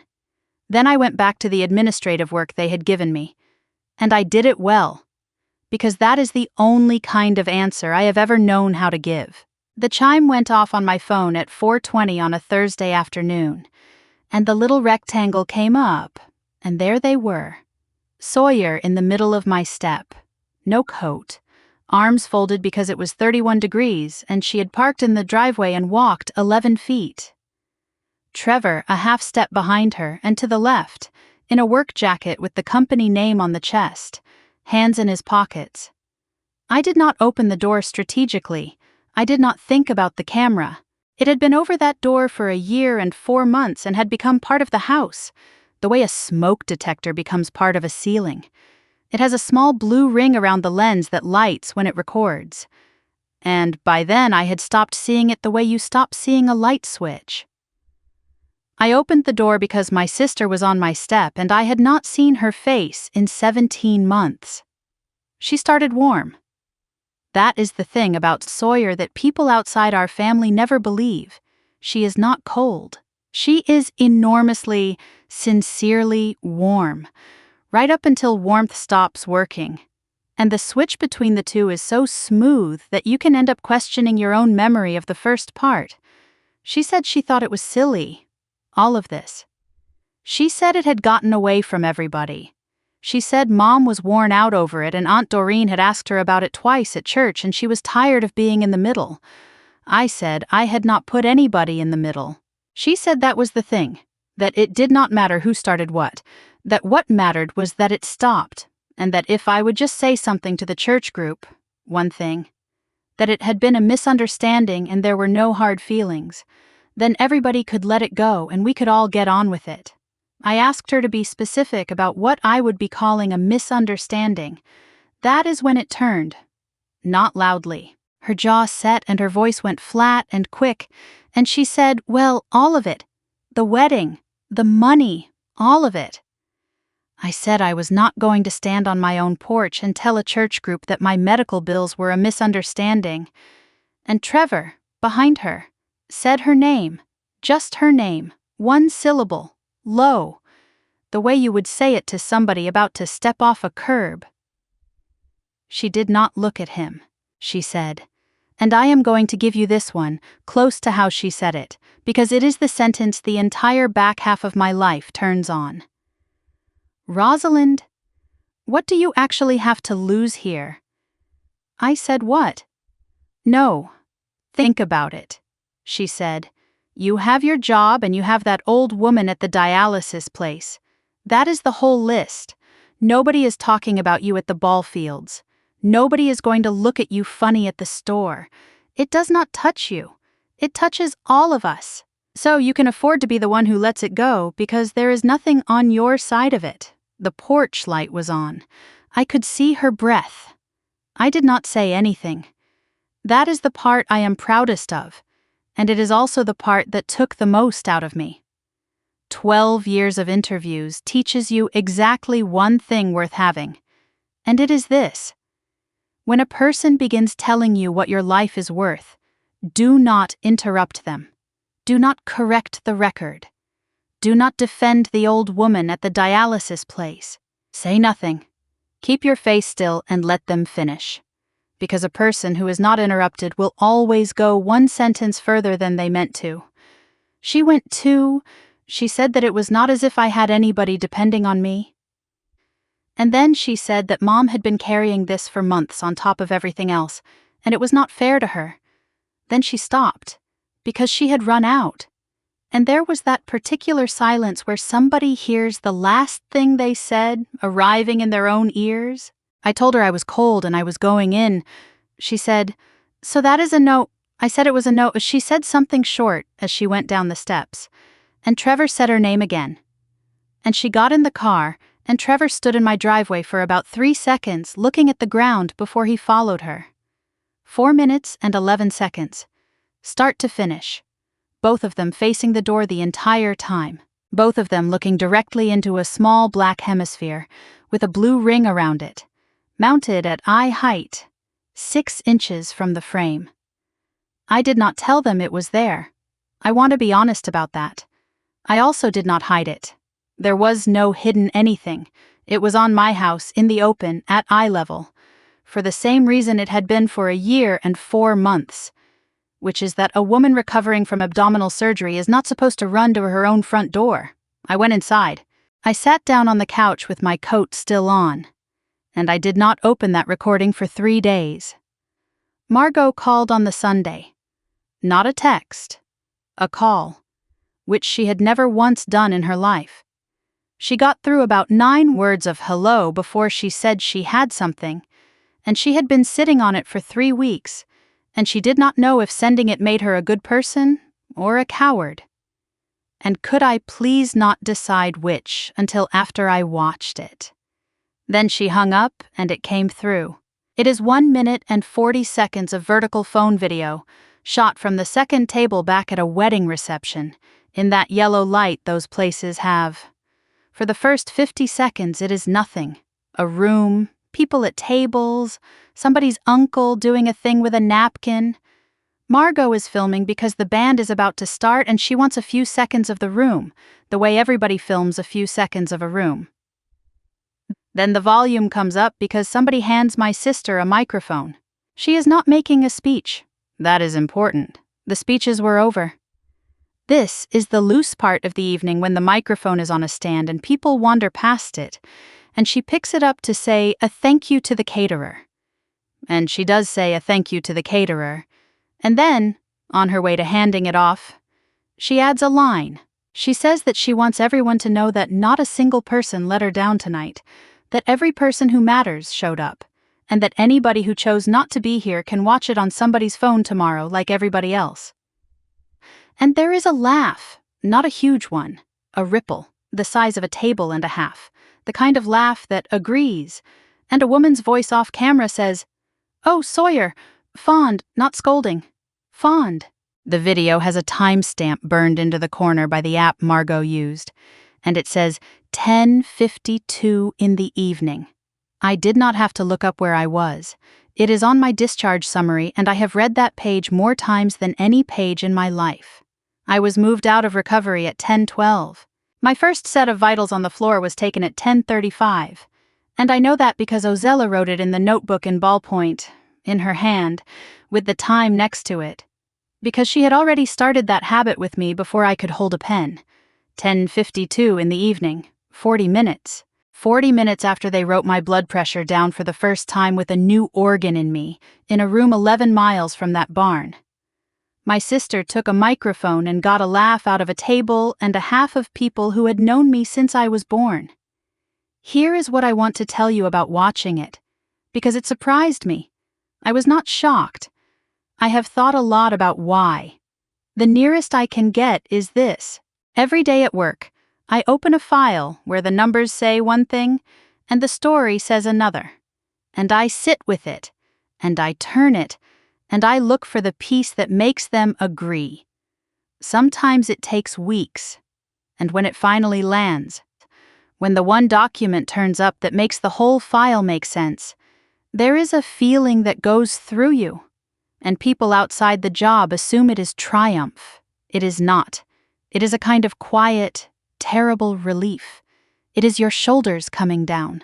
It is the end of wondering whether you have been unfair to somebody. That is what I felt watching my sister on a phone screen at my kitchen table on a Sunday afternoon. Not, how could she just, oh, there it is. I called Margot back. She answered on the first ring and started apologizing before I said anything. She said she should have sent it in November. She said she had watched it that night in her car and had not known what to do with it. And then Christmas happened. And then it had been so long that sending it started to feel like an accusation of its own. I let her finish. Then I told her the truth, which is that I was not angry with her, and that I meant it, and that I understood exactly why a person sits on a thing for 3 weeks. She said, "You are being nicer about this than you should be." I said I was not being nice. I said she was the only person in that entire family who had done a single concrete thing for me all year, and that the box of frozen dinners had shown up in my kitchen in December with no note on it, and no conversation attached, and I had never forgotten it. There was a long pause. Then she said, "I did not know what to say, so I sent food." I said, "I know. It was the right call." I sat with the phone after and looked at the 2 things on my table. A reconciliation, 4,200 in, 4,167 out, and a minute and 40 seconds of video with a timestamp on it. On Monday morning, I gave compliance 3 things, not 4. I gave Dana the reconciliation with the receipts attached. I gave her the discharge summary and the medication administration record with the timestamps on them. And I gave her Margot's video. I did not give her the doorbell recording. Junie found that out on the Wednesday and could not understand it. We were in her car in the parking lot with the heat on, and she said, "You have 4 minutes of your sister telling you why you do not count. On video, with sound, and you sat on it." I said yes. Why? I told her, and I want to tell you the same thing, because it is the only part of this whole story I would defend to a stranger. The wedding video was relevant. That is not a feeling. It is a test. The allegation was that I had solicited money for a hardship that was not what I said it was. The video puts a timestamp 40 minutes off my first vitals with a new kidney in me. It goes directly to the truth of the claim. It belongs in the file. The doorbell recording proves nothing about money, not $1 of it. It proves that my sister came to my house and told me my life was small enough that she could do what she wanted to it. That is a fact about her character, and it is a fact about my family, and it is not evidence in a compliance review. If I had put it in there, I would have done it for one reason, which is that I wanted somebody in a position of authority to see who she was. That is using a professional process to settle a personal account. I have watched people do that. I have taken files off people for doing that. I have sat in a room and explained to a man 20 years my senior that the reason his investigation was going to be thrown out was that at some point he had stopped building a case and started building an argument. I was not going to become that on the worst month of my year. Junie sat there for a second and then said, "Rosalind, that is either the most principled thing I have ever heard, or you are just constitutionally incapable of taking a swing." I said it might be both. She said, "It is both," and put the car in reverse. The review closed 11 days after it opened. Dina walked out to my desk with the 2 files I had been taken off, held together with a red clip, and set them down in front of me. She did not make a speech. She is not allowed to make a speech, and I would not have wanted one. She said, "Findings are unsubstantiated. It is closed. Nothing goes in your record." I said, "Thank you." She started to go, and then she stopped and turned back. And she said one more thing. And she said it carefully enough that I could tell she had thought about whether to say it at all. She said, "In 9 years, I have never had somebody hand me a reconciliation that was dated before the complaint." Then she went back upstairs. I sat there with my hand on the red clip for a while. Junie was waiting in the parking lot at 5 with 2 coffees, and she handed me the black one without asking, the way she has for 6 years. And we stood between our cars in the last of the light and did not talk about any of it. Now, here is what I did not do. I did not post the video. It would have taken 90 seconds and it would have gone through that county like a grass fire. And there is a version of me that wanted it badly enough to taste metal. I did not send it to my aunts or to the church group. I did not forward it to a single cousin with a note that said, "Since everybody has an opinion." I did not text my sister at all, not one word, then or since. Understand, I am not offering that as virtue. I have thought about why for 2 years, and the honest answer is not that I am a good person. It is that I had finally understood what those $4,200 had actually bought, not gas, not pharmacy copays, a record, made before anybody came for me, by a woman nobody in her family thought was warm, for no reason except that she did not expect to be believed. That record had just walked me out of the worst professional week of my life. And it had done it in 11 days. Without a single raised voice. Without a single relative being called. Without me ever once having to prove I was a good person. That is what documents do. They do not argue. They sit there, and they are true. And if that is what a folder full of pharmacy receipts could do in 11 days, I remember thinking, driving home that night with the coffee going cold in the cup holder, then I would very much like to know what my mother meant when she said there was nothing left for me. That thought arrived at a stoplight on Glenstone, and it did not leave. 2 days later, I drove 22 minutes to my mother's house with my phone in my coat pocket. And I let exactly one person watch that recording. She poured me coffee before I had my coat off because that is what she does, and she poured it into the cup with the chipped rim, which is the cup I have used in that kitchen since I was tall enough to reach the counter. We talked for 20 minutes about nothing. The counters at Sawyer's. A woman at church with a hip, whether I was eating. Then I put my phone on the table between us, face down, and left my hand on it. She looked at it and then at me. I said, "I want you to watch something. I'm not going to talk while it plays." I turned it over and pressed it and slid it across. 4 minutes and 11 seconds. My front door. My sister with her arms folded in the cold. Trevor a half step back. All of it, at volume, on my mother's kitchen table. She watched the entire thing. She did not stop it. She did not look away. And at one point she put 2 fingers over her mouth and left them there. When it ended, the screen went dark and neither of us moved. She looked out the window over the sink for a long time. There is a fence out there that has needed a section replaced since my father was alive. And then she said, "She has been under a lot." I did not say anything. "Rosalind, she has. You do not see it because you are not around it. Trevor's business had a terrible winter, and she has that house, and her hours got cut in January. And she has been carrying all of it, and she does not handle pressure the way you do." I said that was not an explanation of anything on that screen. "It is," she said. "It absolutely is. You have always been able to take things. Sawyer cannot. That is not a flaw in her. It is just how she is put together. And when she gets pushed, she says things." There it was. Not a defense of what my sister said. A defense of my sister's right to have said it. I have spent 2 years understanding that sentence. And here is the short version. In my mother's arithmetic, the ability to withstand a thing is the same as consent to receive it. If you can carry it, it is yours. That is how the ranking worked, and it never once had anything to do with love. It was a load calculation.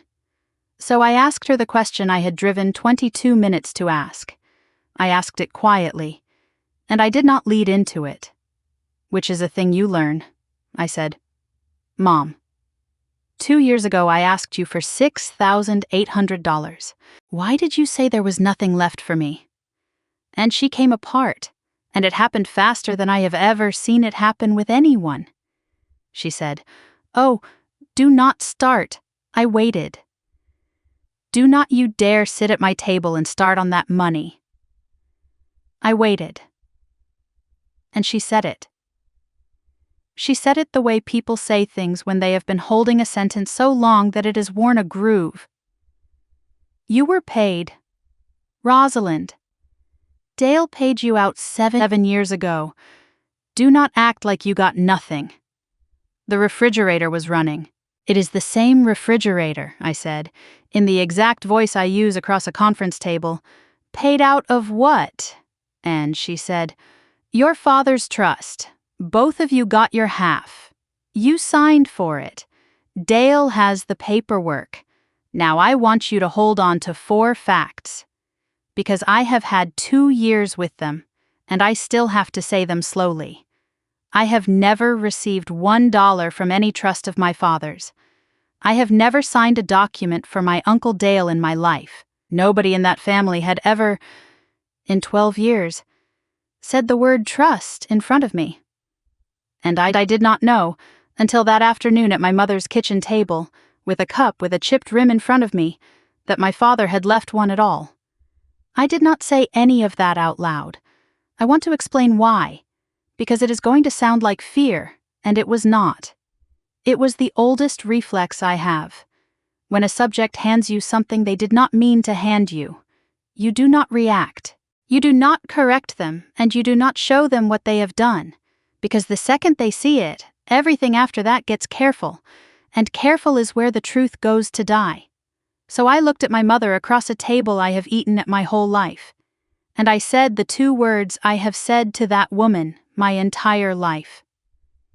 Okay, Mom. 3rd time. And that one was so empty it did not make a sound. I finished the coffee, because leaving it would have been a signal. I put the cup in the sink. I got my coat. She followed me to the door and said something about Easter. I drove out of that neighborhood and got as far as the light at the bottom of the hill, and it is a long light. And I sat there with both hands on the wheel. Then I reached over and opened the glove box and took out a cheap hardbound notebook I had not opened in 2 years. And I turned to the page with a date on it and 2 sentences in quotation marks. And underneath them, 3 words with a question mark. Left from what? I did not do anything with that for a long time, and I want to account for the time honestly, because 2 years is a long time to sit on a sentence. I paid off the medical debt. The last payment cleared on a Wednesday at lunch, $411, and I sat in my car in a parking lot and waited to feel something, and nothing came. That is the truth about paying off a debt. There is no ceremony at the end. There is a balance that used to have a number in it and now has a 0, and then you go back inside and finish your shift. I got better at standing. At the beginning I could do 20 minutes. By the second spring I could do a grocery store and a hardware store in one afternoon. Ozella and I kept Thursdays. Not 1 week missed. And with my family I kept a thread about as thick as a hair. A text on my mother's birthday. Nothing else. And nobody ever asked for more. 2 years. 24 months. Almost to the week. From the night I drove myself to that hospital. Then a phone rang on a Tuesday evening in May with a number I did not have saved. And a voice I had not heard since my father's funeral said my name like no time had passed at all. Rosie, nobody has called me that since I was 19. My Uncle Dale called me that at every holiday of my childhood, and has never once been told to stop. Because nobody in that family tells Dale anything. He asked about my health, and he asked about it well. He asked how the numbers looked, which is the correct question. And he waited for the answer. He asked whether I was still at the insurance company and whether they had me traveling. He told me about a knee. He told me about his neighbor's dog. There was a baseball game on somewhere behind him with the sound low, and he apologized for it twice. It was 7 minutes of the warmest conversation I had had with anyone in that family in 3 years, and I enjoyed it. That is the part that is hard to admit. I sat on my couch with my feet up and enjoyed talking to my uncle. Then, on his way out of it, in the tone of a man who has just remembered something on a list, he got to it. He said he was closing out your dad's trust. He said it exactly like that. Your dad's trust. As though it were a thing I had known about my entire life, a thing we had all discussed at Christmases, an ordinary piece of family furniture. I did not react. 2 years of not reacting had gotten easier. He said he was stepping down as trustee. He said he was 68 and his hands were not what they were. And there was more paperwork every year. And the bank he used to be able to lean on for the accounting had been bought twice. He said he wanted it wound up clean while he could still do it himself instead of leaving a mess for somebody. I asked him what winding it up involved, and he told me well. Which is the thing about Dale. 26 years behind a desk teaches a man to explain a process in a way that makes the listener feel taken care of. He said there would be a final accounting. He said the successor would be a bank trust department out of Springfield. Professional people. Nothing personal about it. He said the attorney's office would handle the filings. He said, "Your father set it up right. I have never had to do a thing but keep it tidy." And then he said he needed one small thing from me. A receipt and release. That is the name of the form. He explained it kindly, the way you would explain a thing to a niece rather than to a woman who reads documents for a living. He said everyone who has an interest signs one. He said it says you received what you were due and there is nothing outstanding. He said it is standard, that his attorney's office does dozens of them, that it is a formality. He said, "It is a small favor.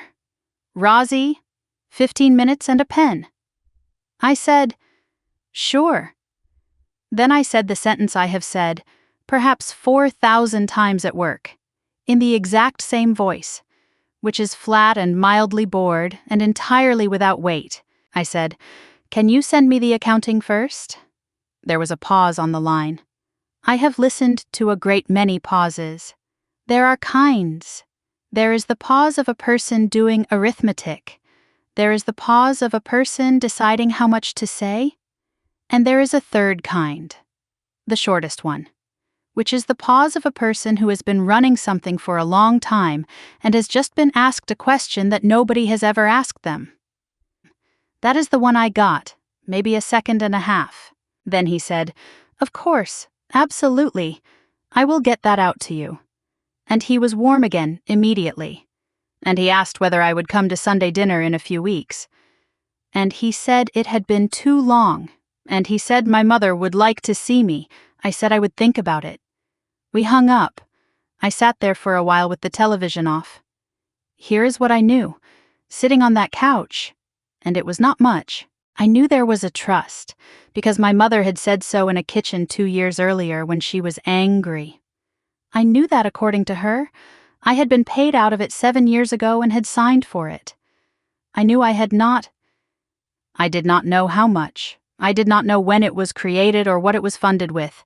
I did not know who else had an interest in it. I did not know a single number. And without numbers, I did not have anything at all, which is why I had done nothing for 2 years and would have kept doing nothing. And I knew one more thing, which had nothing to do with my family and everything to do with 12 years at a desk. In 12 years, I have taken statements from a lot of people about a lot of documents, and in 12 years, when somebody has slid a piece of paper toward me and told me that signing it is a formality, that it is standard, that everybody signs one, that it is just a small favor and 15 minutes and a pen. I have never once found that the paperwork was the reason. The paperwork is never the reason. The paperwork is the thing that makes the reason permanent. The envelope came 9 days later. It was thicker than I expected. Before I tell you what was in it, I have to tell you how I read.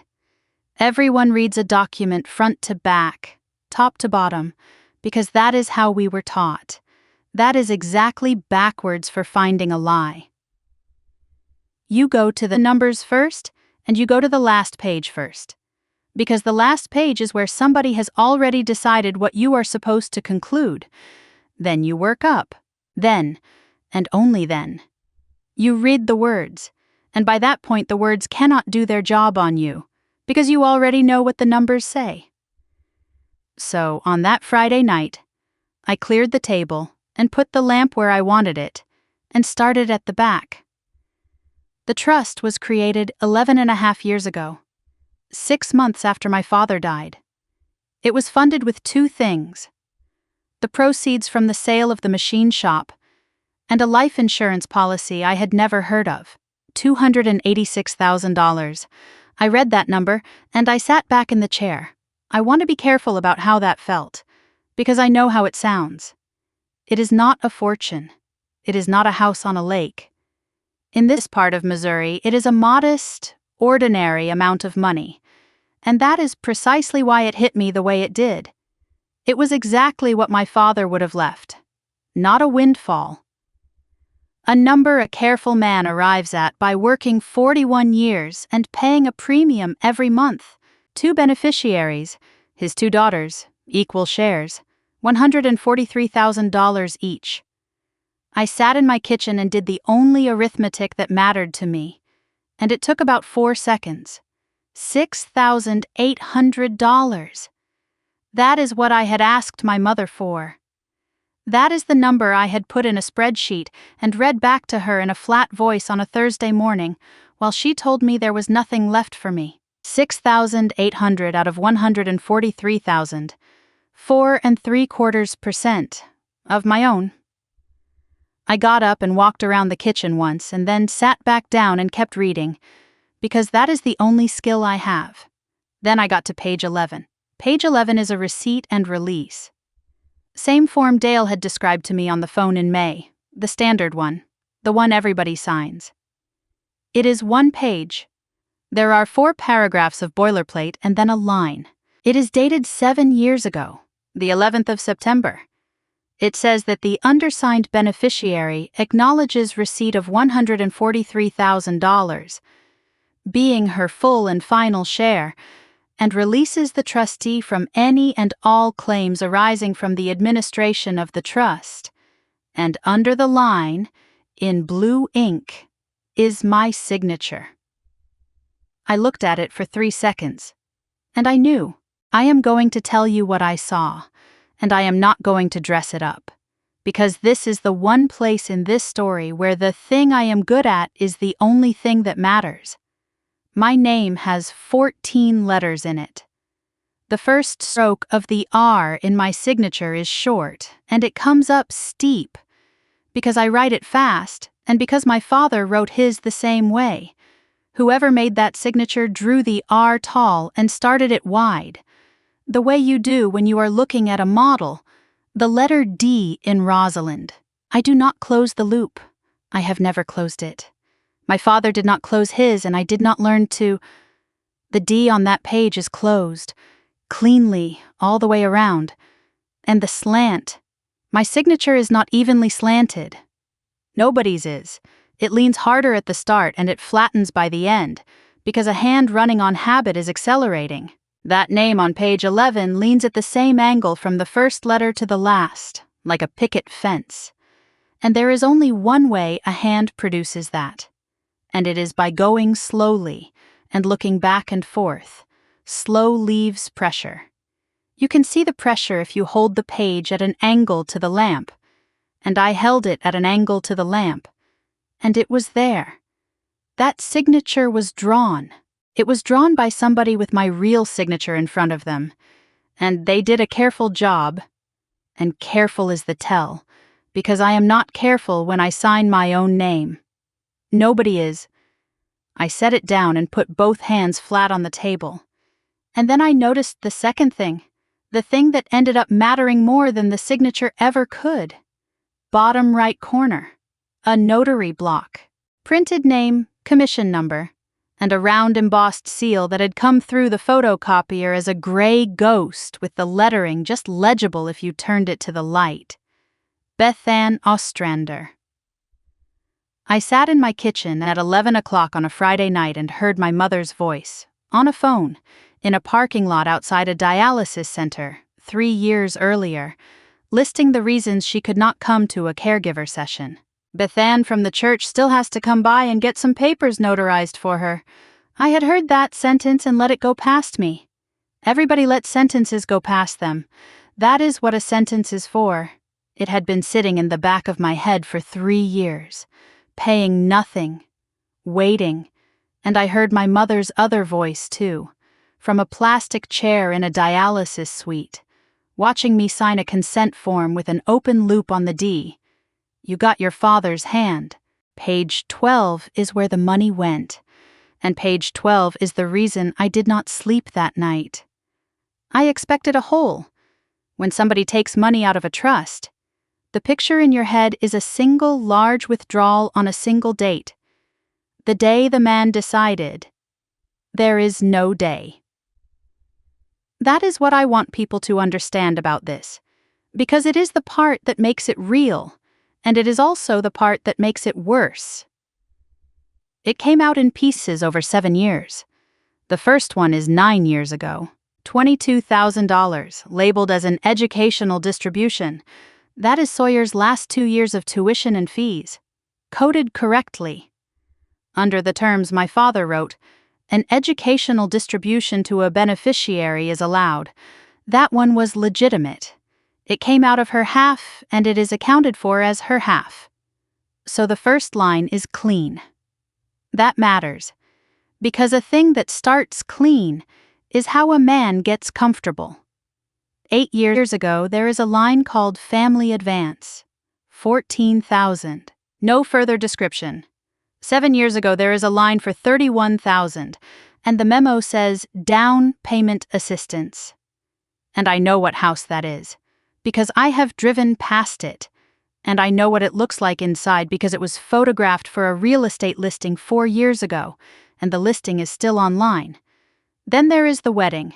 It is not one line. It is 6, spread across 5 months, and the total is $19,400.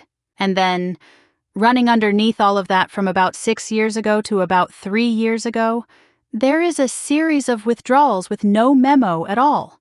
9 of them, none enormous, 4,000 here, 6,000 there, 11,000 once in a March. The kind of amounts that do not look like anything when you read them one at a time and add up to $81,000 when you stack them. I did not know what those were that night. I found out later and I will tell you. And when I tell you, it will be smaller and sadder than you are expecting.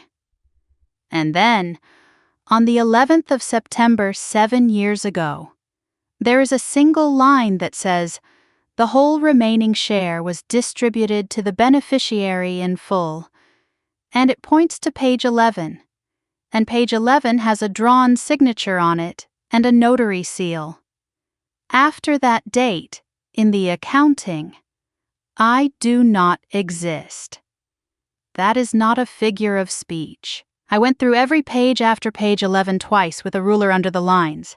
My name is in the trust document itself, where my father put it.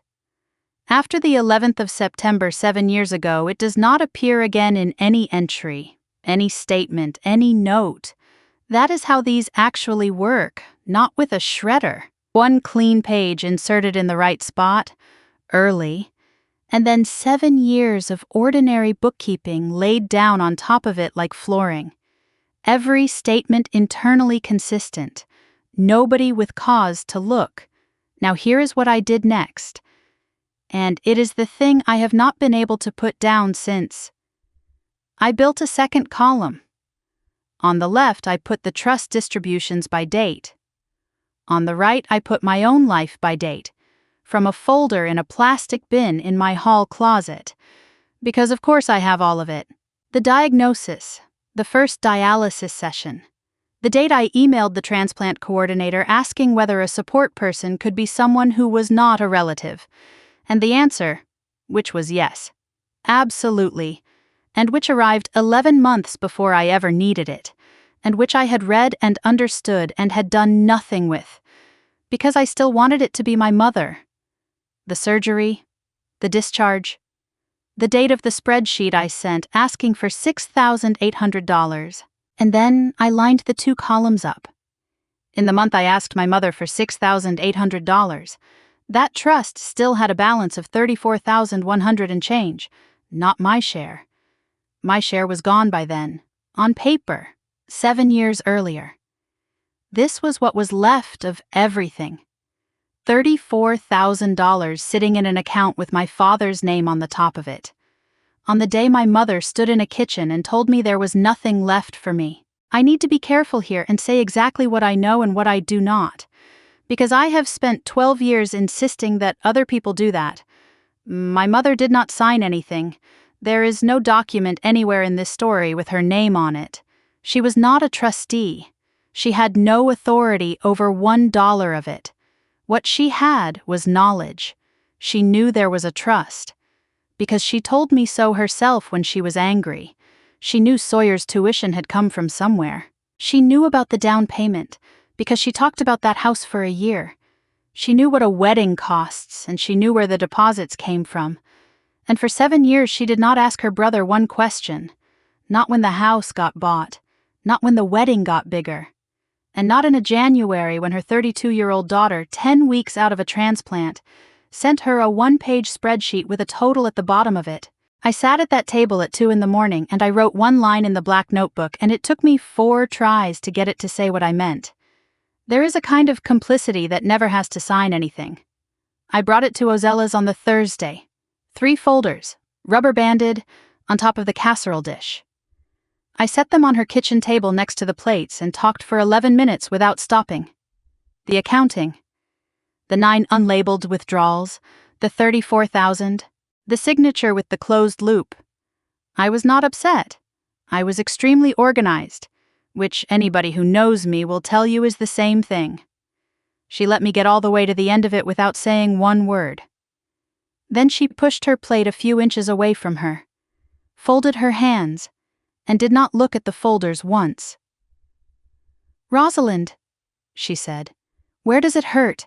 I said it did not hurt. It was a fraud. That is not what I asked. I told her I did not know what she wanted from me, and she said, "I want you to sit here at my table and be sad for about 10 minutes. And you cannot do it. You have not been able to do it since the day I met you. Somebody hands you a hurt and you take it straight to the desk and turn it into a file. Because a file cannot get you—" I said that was not fair.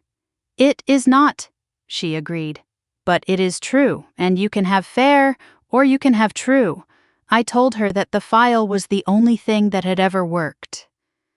I told her about February, about 11 days and a red clip, and a woman from compliance saying she had never had somebody hand her a reconciliation dated before the complaint.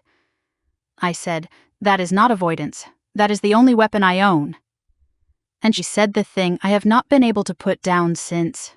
She said, "I know it works. That is what worries me.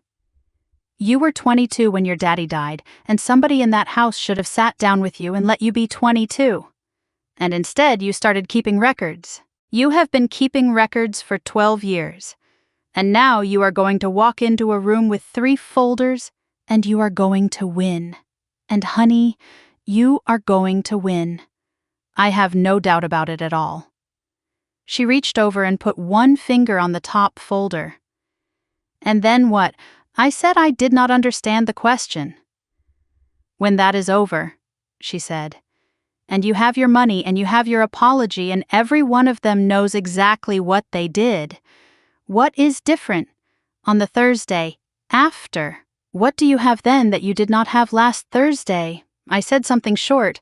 I do not remember it exactly, and I am not going to invent it. It was sharp and it was aimed at her. And the second it was out of my mouth, I knew it was not aimed at her at all. I picked up the folders and said I had an early morning. And she said, "All right." And she did not get up to walk me out. And she did not soften it. Which is the thing about her. She has never once taken a true sentence back. I did not call her Friday. I did not call her Saturday. Sunday I sat in my apartment and did not open the folders, which was worse than opening them, and I did that all day. Monday I drove over after work without calling first. She had the door unlocked because she always does. She was in the chair by the window with the gray wool going, and she looked up when I came in and did not say anything about it.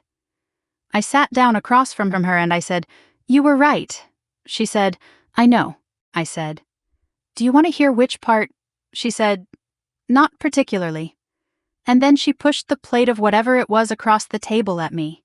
Because she had made 2 of everything since Thursday, every single night, which she did not mention and which I understood. We ate for a while. Then she said, "So, what are you going to do?" And I heard myself answer. And it came out already finished, the way a thing does when some part of you has been building it for 3 days without telling the rest of you. I said, "I am not going after the money." She waited. I said, "The money is mine, and I will take it if it comes. But that is not why I am doing this. I have been the place this family sets things down for 20 years. Every bill, every form, every burden, every ugly thing nobody wanted to be responsible for. It all comes to me. And then they go on with their lives feeling fine. Because I absorbed it and I never once made anybody pay for the privilege."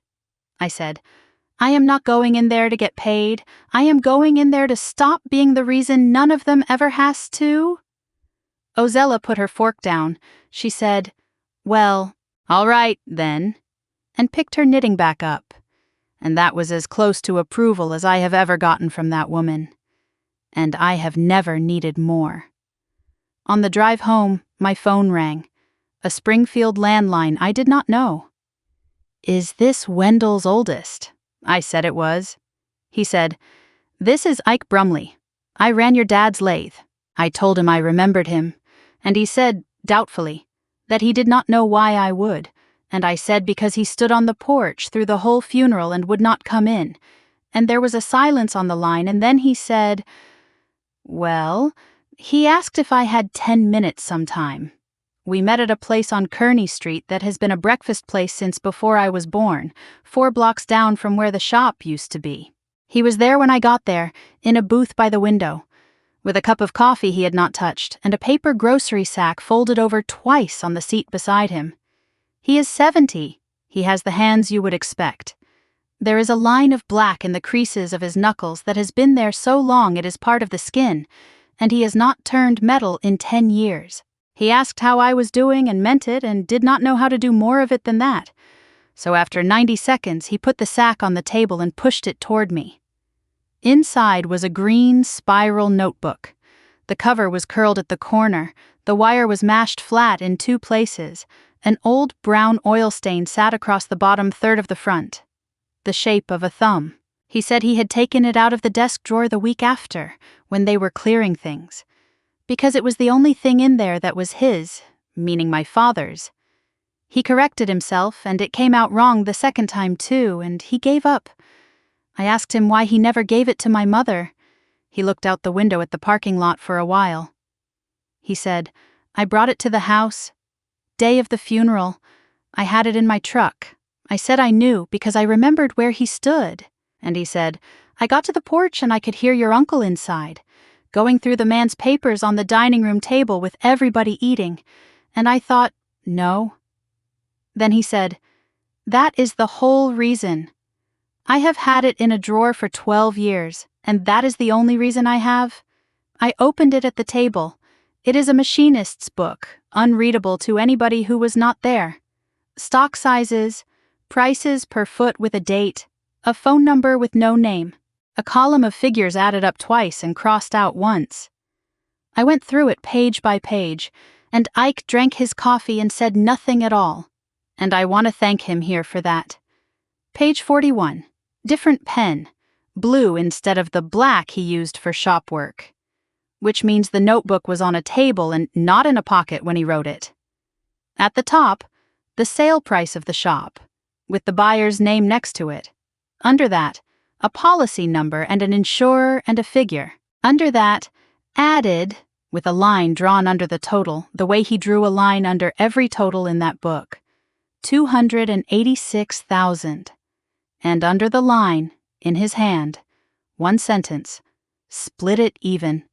Both girls, when they turn 30, not 22, not when the paperwork clears, not when somebody decides they need it, not at the discretion of anybody. 30.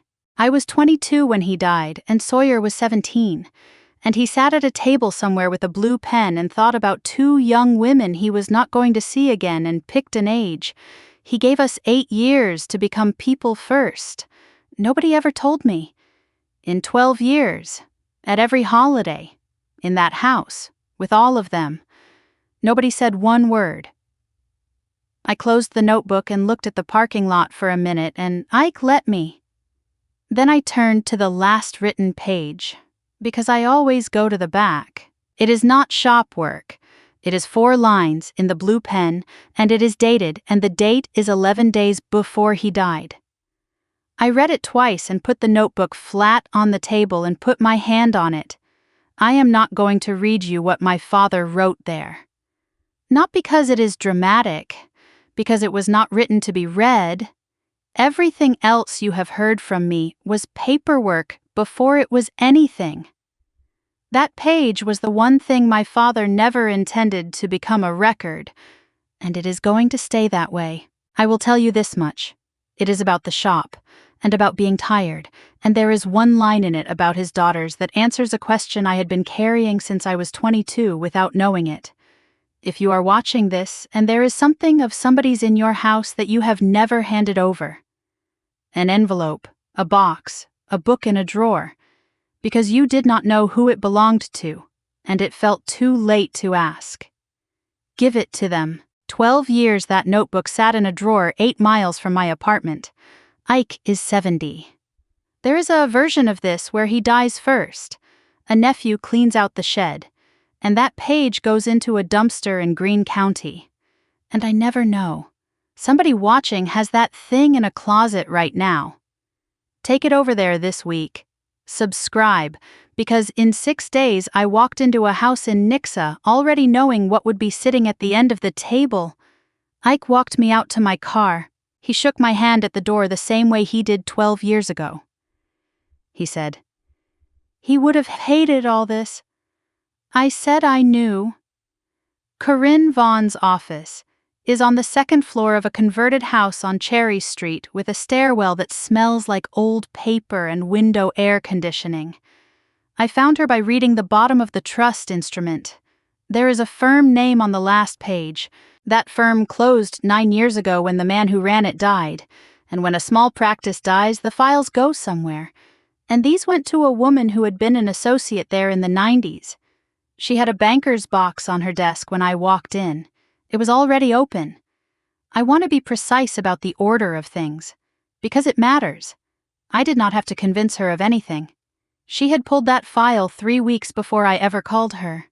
She told me why in the first 5 minutes. Dale had contacted her office in April about winding the trust up, because that firm drafted it, and the successor bank wanted the original instrument certified. Somebody had to go into the archive, verify that the document in the box was the operative one, and sign a certification saying so, that somebody was her. She said, "I read the accounting because I read everything before I put my name near it, and I had a feeling about page 11, and I did not have a name for the feeling. So I put the box on my desk and left it there for 3 weeks. I asked her what the feeling was. She said, "In this line of work, you see a lot of receipt and release forms. You do not usually see one for a full share, 7 years before the trust winds up, from a beneficiary who never asks a single question afterward. Beneficiaries who get $143,000 call every year. About taxes, if nothing else." Then she said, "You never called. I said I had never called because I did not know it existed." She looked at me over the top of her glasses for a second, and then she took the glasses off and set them down, and that is the only time in the whole meeting that anything moved in her face. She had the original instrument. She also had the intake file from 11.5 years ago, and in that file was a signature card with my real signature on it, given when I was 22, in a conference room I have no memory of being in. She put the 2 pages side by side on the desk, the card and page 11. I did not say anything. I let her do it, because she was going to reach the same place I had, and it was better coming from her. It took her about 8 seconds. Then she explained the shape of the thing to me, and I am going to keep this short and plain, because it is her area and not mine, and I have no business standing on a stage explaining law to anybody. 3 points, in her words. 1. A trustee has to administer a trust solely in the interest of the beneficiaries. Not mostly, not with good intentions and a plan to make it right later. Solely. 2. He has to keep the beneficiaries reasonably informed and send a report, and he does not get to wait until somebody asks. 3. And this is the one that made me put my coffee down. There is a window on a beneficiary's ability to bring a claim, and that window is tied to certain events. One of them is the trustee resigning. One of them is the trust terminating. And if the trustee sends the beneficiary a report that discloses enough for her to know she may have a claim, and tells her how long she has, that window can close in a year. I sat in that chair on Cherry Street, and everything I had been turning over for 3 weeks snapped into one shape. I said, "That is why it is now." She said, "That is why it is now." 2 years of silence. Not one call. Not one card. Not one question about whether I had survived the surgery. And then, in May, my uncle picks up the phone and is warm to me for 7 minutes and asks about my numbers and his neighbor's dog. The accounting he sent me was not disclosure. I had spent 3 weeks thinking of it as a mistake on his part. An old man getting sloppy, sending the daughter a document with the evidence sitting on page 11. It was not a mistake. It was the mechanism. He needed to be able to say the beneficiary was informed. He needed a signed release in the file. And once he had both of those, the door swings shut behind him, quietly, and everything from the last 7 years goes into the past tense permanently. It is a small favor. Rosie. 15 minutes and a pen. Curran asked me what I wanted. I told her I needed 3 things. I said I needed the certification held, not signed, until this was resolved. I said I needed a formal written demand for the complete accounting and supporting records, sent by her office, so there would be a date on it that belonged to somebody other than me. She wrote both down. Then she waited. Said the third one was not hers. The third one was in a bound book, on a shelf, in the house of a 66-year-old woman who goes to my mother's church every Sunday and has never done a dishonest thing in her life. I did not drive to Bethany Ostrander's house. The first rule, the one they teach in the first week and the one everybody forgets by year 3, is that you verify your own side before you go touch anybody else's. Not because it is polite, because the moment you make an accusation and it turns out you were the one who was wrong, you are finished, and you deserve to be. Page 11 has a notary block, and a notary block has a date and a time on it. The 11th of September, 7 years ago, 1:45 in the afternoon. I went to the hall closet and got the bin down and put it on the table, and I went to the folder marked with that year, and I did not have to look for long, because I keep them in order, and I have kept them in order since I was 24. The 11th of September, 7 years ago, was a Thursday. That Thursday I was in Kansas City. 4 days of continuing education at a conference hotel by the airport, required for my certification, and I had complained about it to Junie for a solid week beforehand. The carpet was the color of a bruise. The parking was $11 a day and not reimbursed. The topic was questioned document examination. I want to say that plainly and move past it, because if I made anything of it, it would sound invented. It is not fate, and it is not irony. It is what happens when a woman spends 12 years in one narrow field. Sooner or later, everything in your life gets touched by the one thing you know how to do. Here is what was in the folder. The hotel folio, with a check-in date and a check-out date and 4 nights of room charges, and my name on it, and the last 4 of a card I no longer have. The sign-in sheet from the conference, photocopied and given to us at the end because the credit hours do not count without it. My signature is on it twice a day for 4 days. Thursday morning, 7:52. Thursday afternoon, 4:06. The certificate, 24 credit hours. My name, the sponsoring organization, a date, and a receipt from the hotel restaurant for a sandwich and a coffee. 12:19 in the afternoon, on the 11th, in Kansas City, Missouri. Nixa is 3 hours and 10 minutes from that hotel. I laid all 4 documents out on the kitchen table in a row, and then I put page 11 at the end of the row, and I stood over them, 1:45 in the afternoon.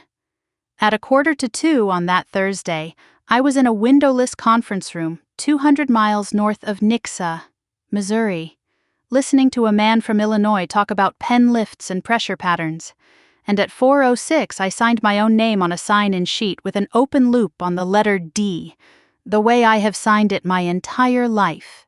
I stood there for a while. Then I did a thing I cannot fully account for, and I am going to tell you about it anyway. I went to the drawer in my bedroom and got out a pair of gray wool socks and sat on the edge of the bed and put them on. It was 71 degrees in my apartment. It was the end of May. I have thought about that more than I have thought about most of this. The nearest I can get is that some part of me understood that I was about to pick up a phone and take a 66-year-old woman's life apart, and that once I did it, I would not be able to put it back, and that I wanted something on me that had been made by somebody who never did anything to anybody. Then I called her.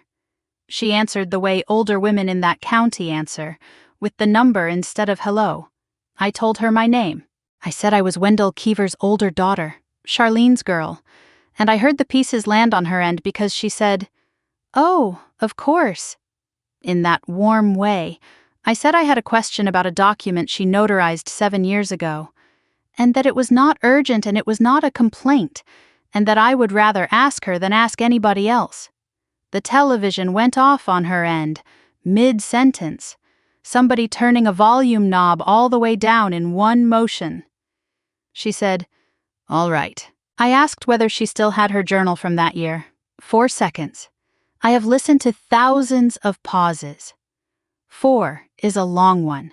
Then she said, "I have every one of them. I have kept them since '93, and I heard it in her voice. Not guilt.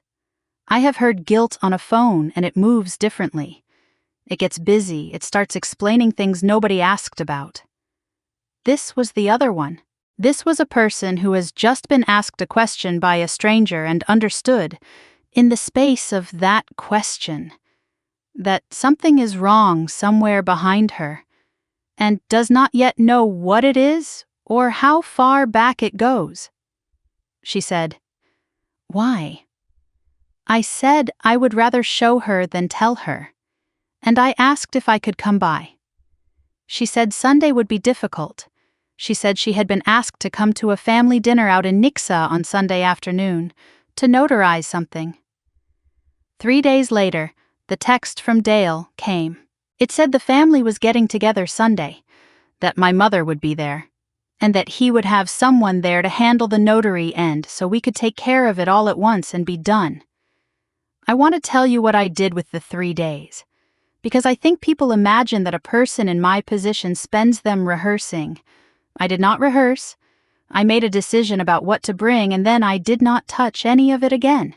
Corinne's written demand went out on the Thursday, certified with a return receipt, which meant that no matter what happened on Sunday, there was now a date on a document in somebody else's filing system that did not belong to my family. I called Margot on Friday and told her nothing.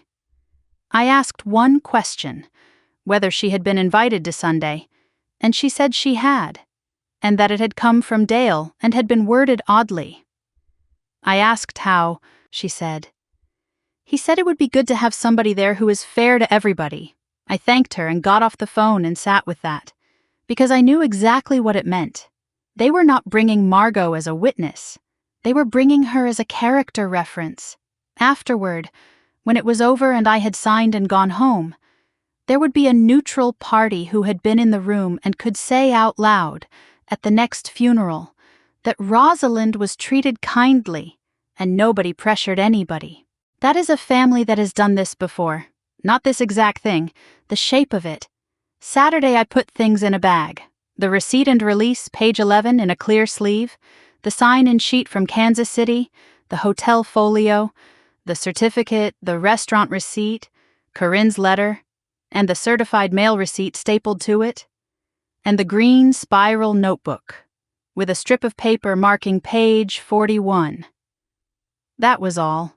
I did not bring the whole accounting, all 40 pages of it, because 40 pages is a lecture and I was not going there to lecture.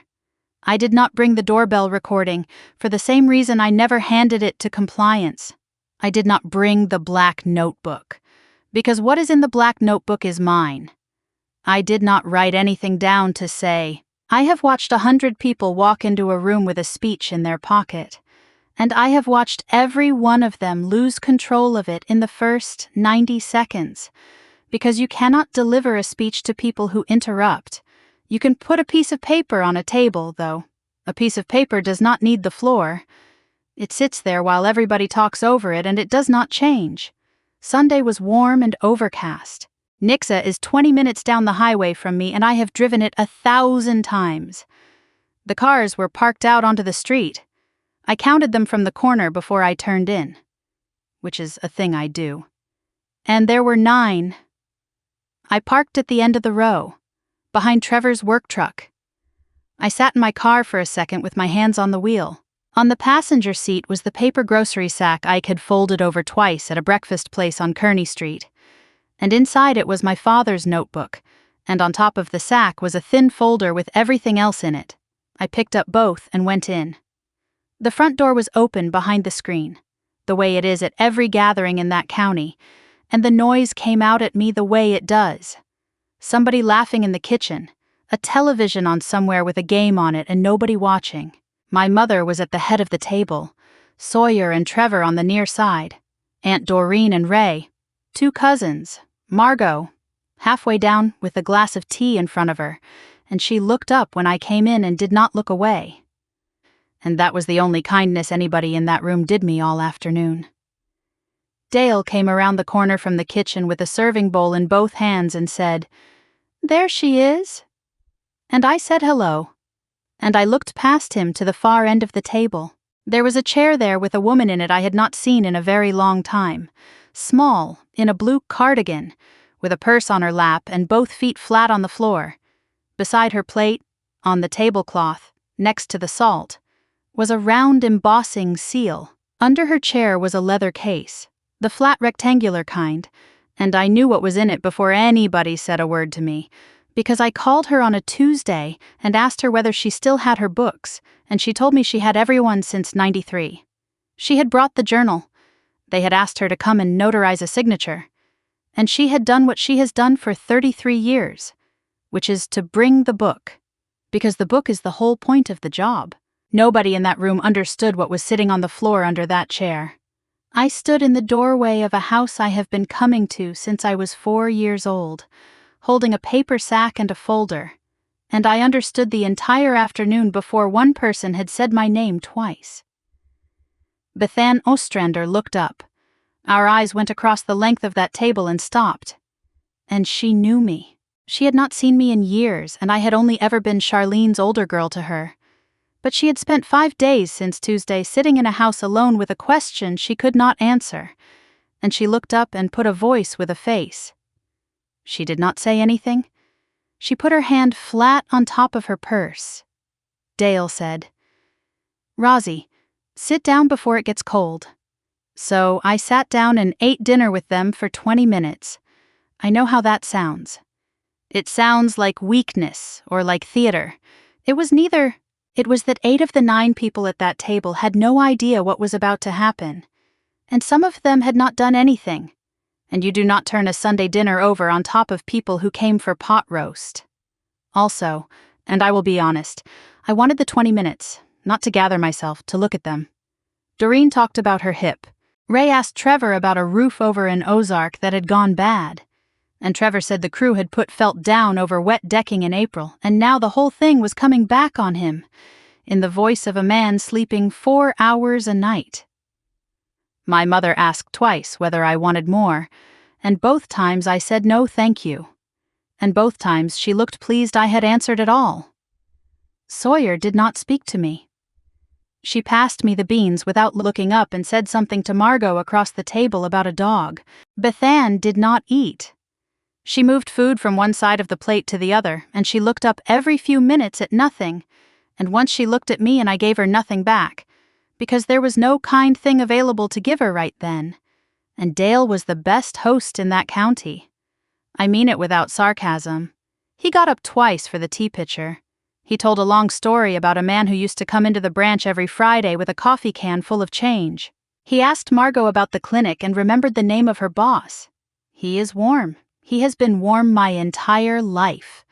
That is not a mask he put on for the afternoon, and if it were, none of this would have worked for 7 years. Then the plates were mostly done, and he folded his napkin and set it beside his plate, and the table got quiet the way a table does when somebody folds a napkin on purpose. He said he wanted to say something while everybody was here. He talked about my father. He said Wendell was one of the finest men he had ever known and one of the most stubborn. And everybody made the sound families make. He said Wendell had trusted him with something, and he had carried it for 12 years and had never taken a fee for it, which is true, and which I had checked. He said times had gotten complicated for everybody, and it was past time to close things out clean, before he got any older, so nobody was left with a mess. Then he turned to me. He said, "Rosie has always been the sensible one in this family." Somebody down the table made a small agreeing noise. He said, "Since she was a girl, everybody else in here has had to be talked into something at some point, not her." Then he reached inside his jacket. What came out was 1 page, folded in 3. He opened it, pressed the creases flat with the side of his hand, and started it across the tablecloth with 2 fingers, past the salt, past the butter, the whole width of the table. Then he took the pen out of his shirt pocket. That pen has been in that pocket at every Christmas of my life. He set it down on top of the paper and gave it a small push, and it rolled a half turn and stopped. He said, "It is a formality. It says you got what you got and there is nothing outstanding. Bethan will stamp it and we will be done, and I will not have to bother anybody about it again." Nobody at that table looked at Bethan except me, and Sawyer said, from the near side, not loudly, in a voice pitched for the table and not for me, "Honestly, what is there to think about?" I turned my head and looked at her. She said, "You do not have anything riding on it. Sign it and go home." There it was. Twice now. Once on my front step in the cold with a blue ring recording her, and once here with 10 people listening. Sitting under a light fixture my grandmother picked out. The second one was worse, and I want to be exact about why. On my porch she said it to hurt me and she knew she was doing it. Here she said it as a fact about the world. She said it the way you say that a road is closed. Nobody at that table moved. Nobody put a hand up. 9 people heard a woman say out loud that her sister's life did not have enough in it to be worth a signature. And the room simply agreed, because it had agreed for 30 years, and nobody had ever had to say it before. My mother said my name. That is all she said, Rosalind. 1 word, the way she has said it my entire life at exactly that volume. The way you say a dog's name when guests are over. It means, do not make this into something. I looked at the paper in front of me, and at the pen lying across it, and at my mother at the head of the table, and at Bethan Ostrander at the foot with her hand flat on her purse. Then I put my bag on my lap and opened it. I took out one clear sleeve and set it on the tablecloth, and then I set a second page down beside it, square, so the two of them lined up. I did not raise my voice. I have never once needed to. I said, "That is the release dated the 11th of September, 7 years ago, notarized at 1:45 in the afternoon." I put my finger on the second page. "That is a conference sign in sheet. Same day, my handwriting, 4:06 in the afternoon, in a hotel by the airport in Kansas City." Then I said the only sentence I had decided on in advance, and it was 9 words long. "That drive is 3 hours and 10 minutes each way." Nobody said anything. Doreen leaned in a little to look at the pages, the way people do, and then leaned back. A table does not go silent at a moment like that. That is a thing people write. What happens is that the small sounds stay and the big ones stop. Ice moved in somebody's glass. The refrigerator came on. Ray shifted and the chair took it, and underneath it, a room full of people waiting for somebody else to be the one who reacts. Because the first person to react has taken a position. And in that family, nobody takes a position until they know which way it lands. So I did not fill it. That is the whole technique, and it took me 9 years to learn. When you have put something true on a table, the worst thing you can do is explain it. Every extra sentence hands the room something to argue with. One page and one clean fact will go on being a fact for as long as everybody is quiet. I let it sit. I opened the sack next and took out the green spiral notebook, and I turned it to the page with the paper marker in it, and I did not read from it. I turned it around so it was facing up the table, and I slid it to my mother. I said, "That is Dad's hand." She looked at it for a long time, longer than it takes to read 4 lines. She had one hand on the table, and it did not move. Split it even, both girls, when they turned 30. Then I turned to the foot of the table. I said, "Mrs. Ostrander, I am sorry to do this here." She said, "It is all right." I said, "Your journal, is that year in the case?" And she said, "It is." I said, "In the last column you write where the act was performed. What does the entry say for the 11th of September that year? At 1:45.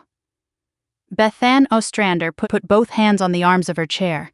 She did not open the case. She did not have to. And that is the part I did not anticipate. And it is the reason this story ends the way it does instead of in a courtroom. She said, "It says this address." She said it to the tablecloth. Then she lifted her head and looked down the table at Dale. And she was not angry yet. She was still doing arithmetic. She said, "Dale, that was in this house. At your table." He did not answer. She said, "There was a young woman here." And then she stopped.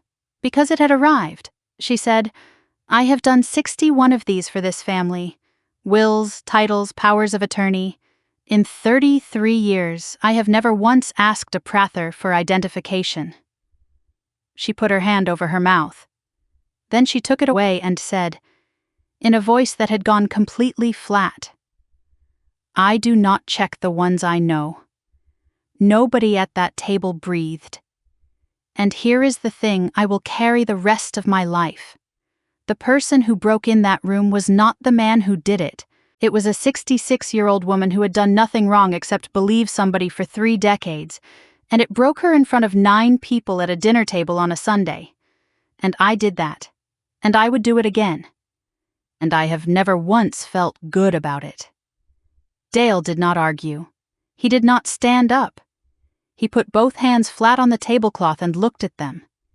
He was the only person in that room who was not surprised. Then Trevor spoke. He had not said a word since the roof.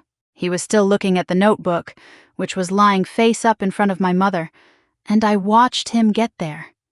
You could see the arithmetic happening, one line at a time, the down payment and the wedding and a business that had a terrible winter.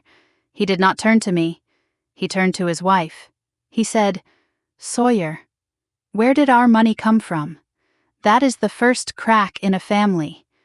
Not the accusation from outside, the question from the inside, at the table, from the one man who had married in and had no stake in the story anybody had been telling. Sawyer started fast and loud. She said I had planned this. She said I had waited 2 years to humiliate her in front of everybody. She said I had always been jealous of her, since we were kids, and that this was not about a signature at all. I let her go until she stopped.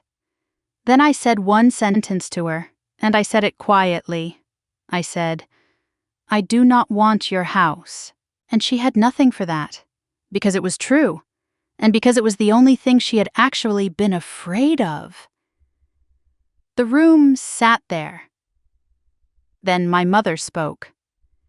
I want to tell you what she had been doing for the 4 minutes before she did, because I watched her the entire time and I have gone over it since more than I have gone over anything else in that room. She had not touched the notebook. It was lying open in front of her, turned to face her, 4 lines in her husband's blue pen. It had been there through Bethan, through Trevor's question, through all of Sawyer.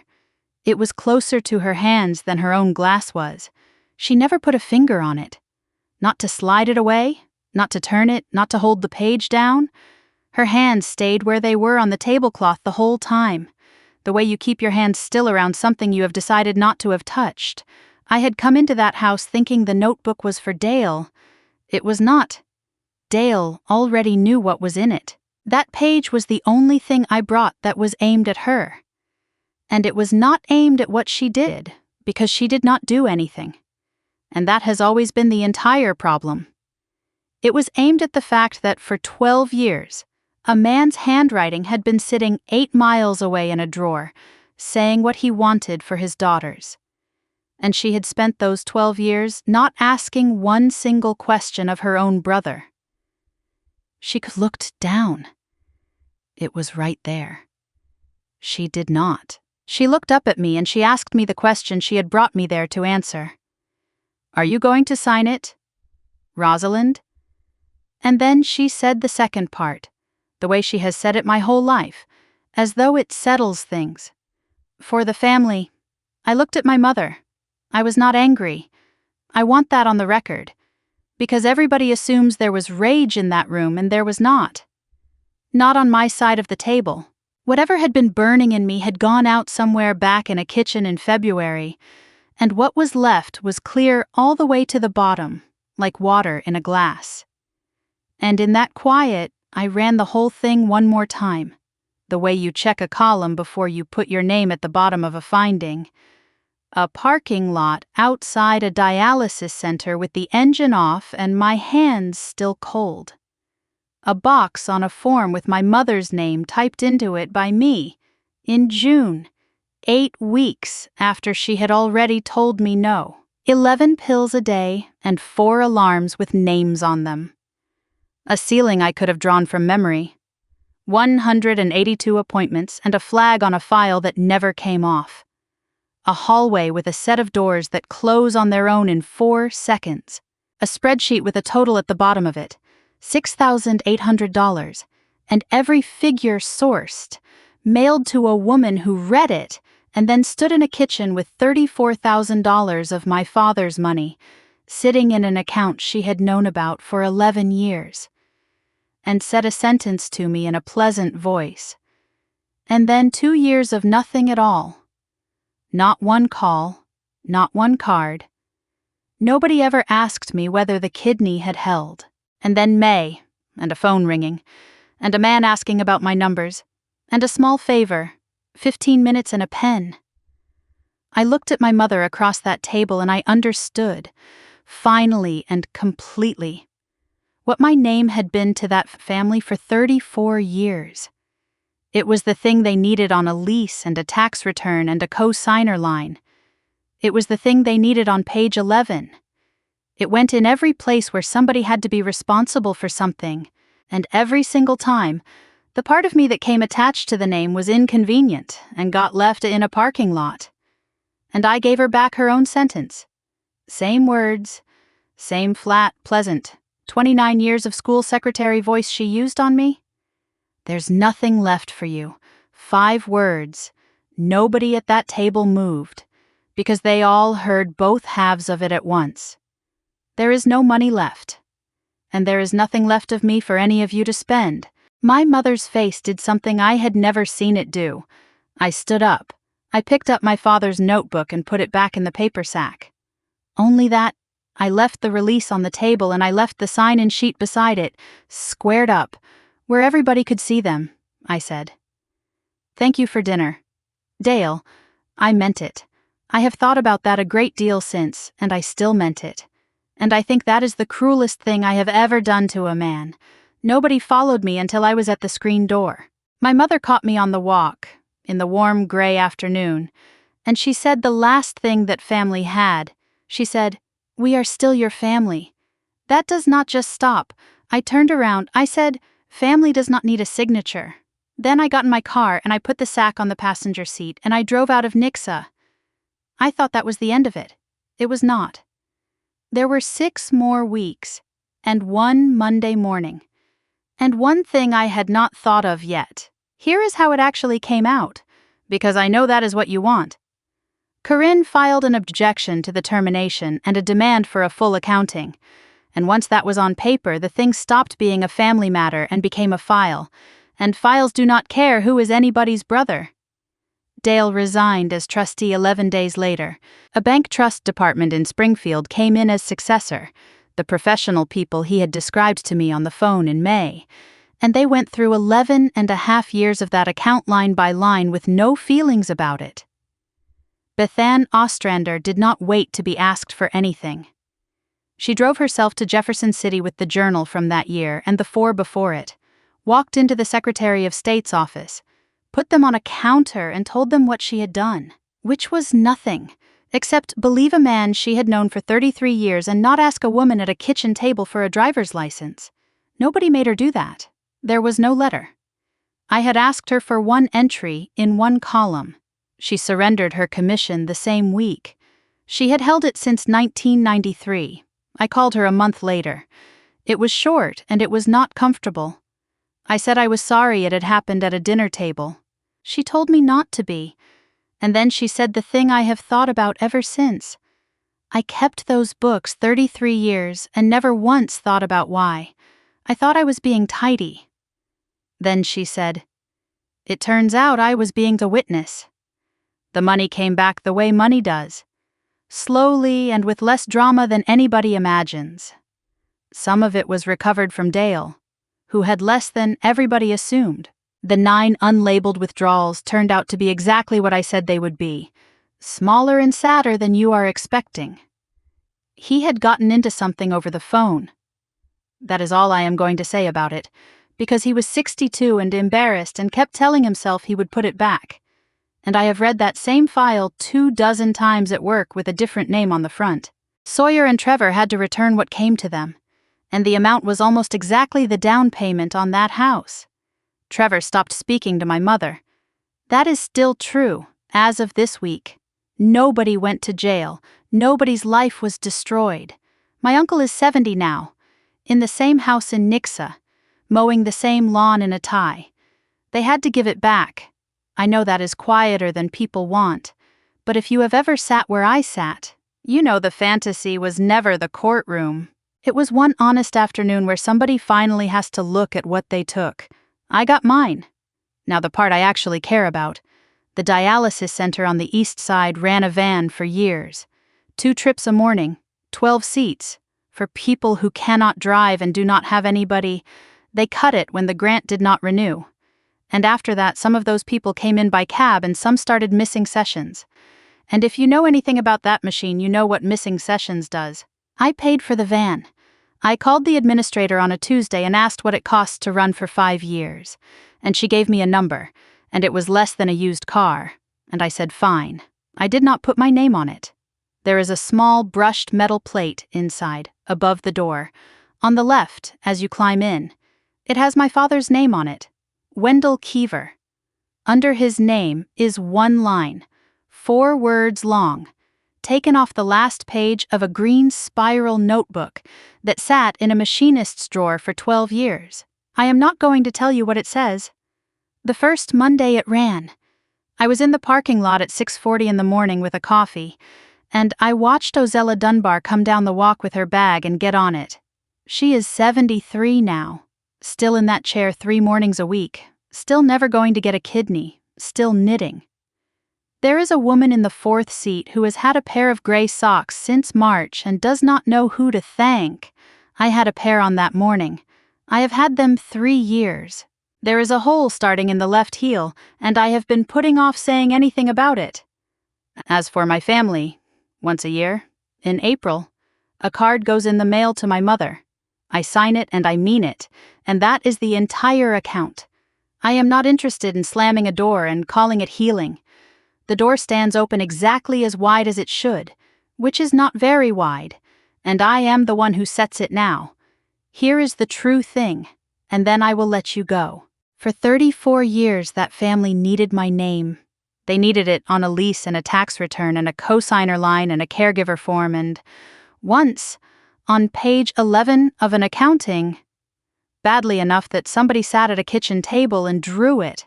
Not one of them ever needed me. That is not a sad story. That is information, and it was available to me for a very long time before I was willing to read it.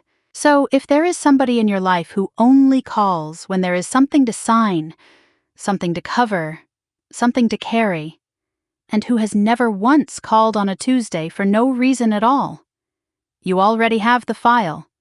You have had it for years. Take it out and read it the way you would read a stranger's, and then decide what your name is worth. Because you are the only one who gets to. If this reminded you of somebody, send it to them. Tell me in the comments what you would have said at that table. And subscribe, because there is always another one of these. And next time, it might be yours.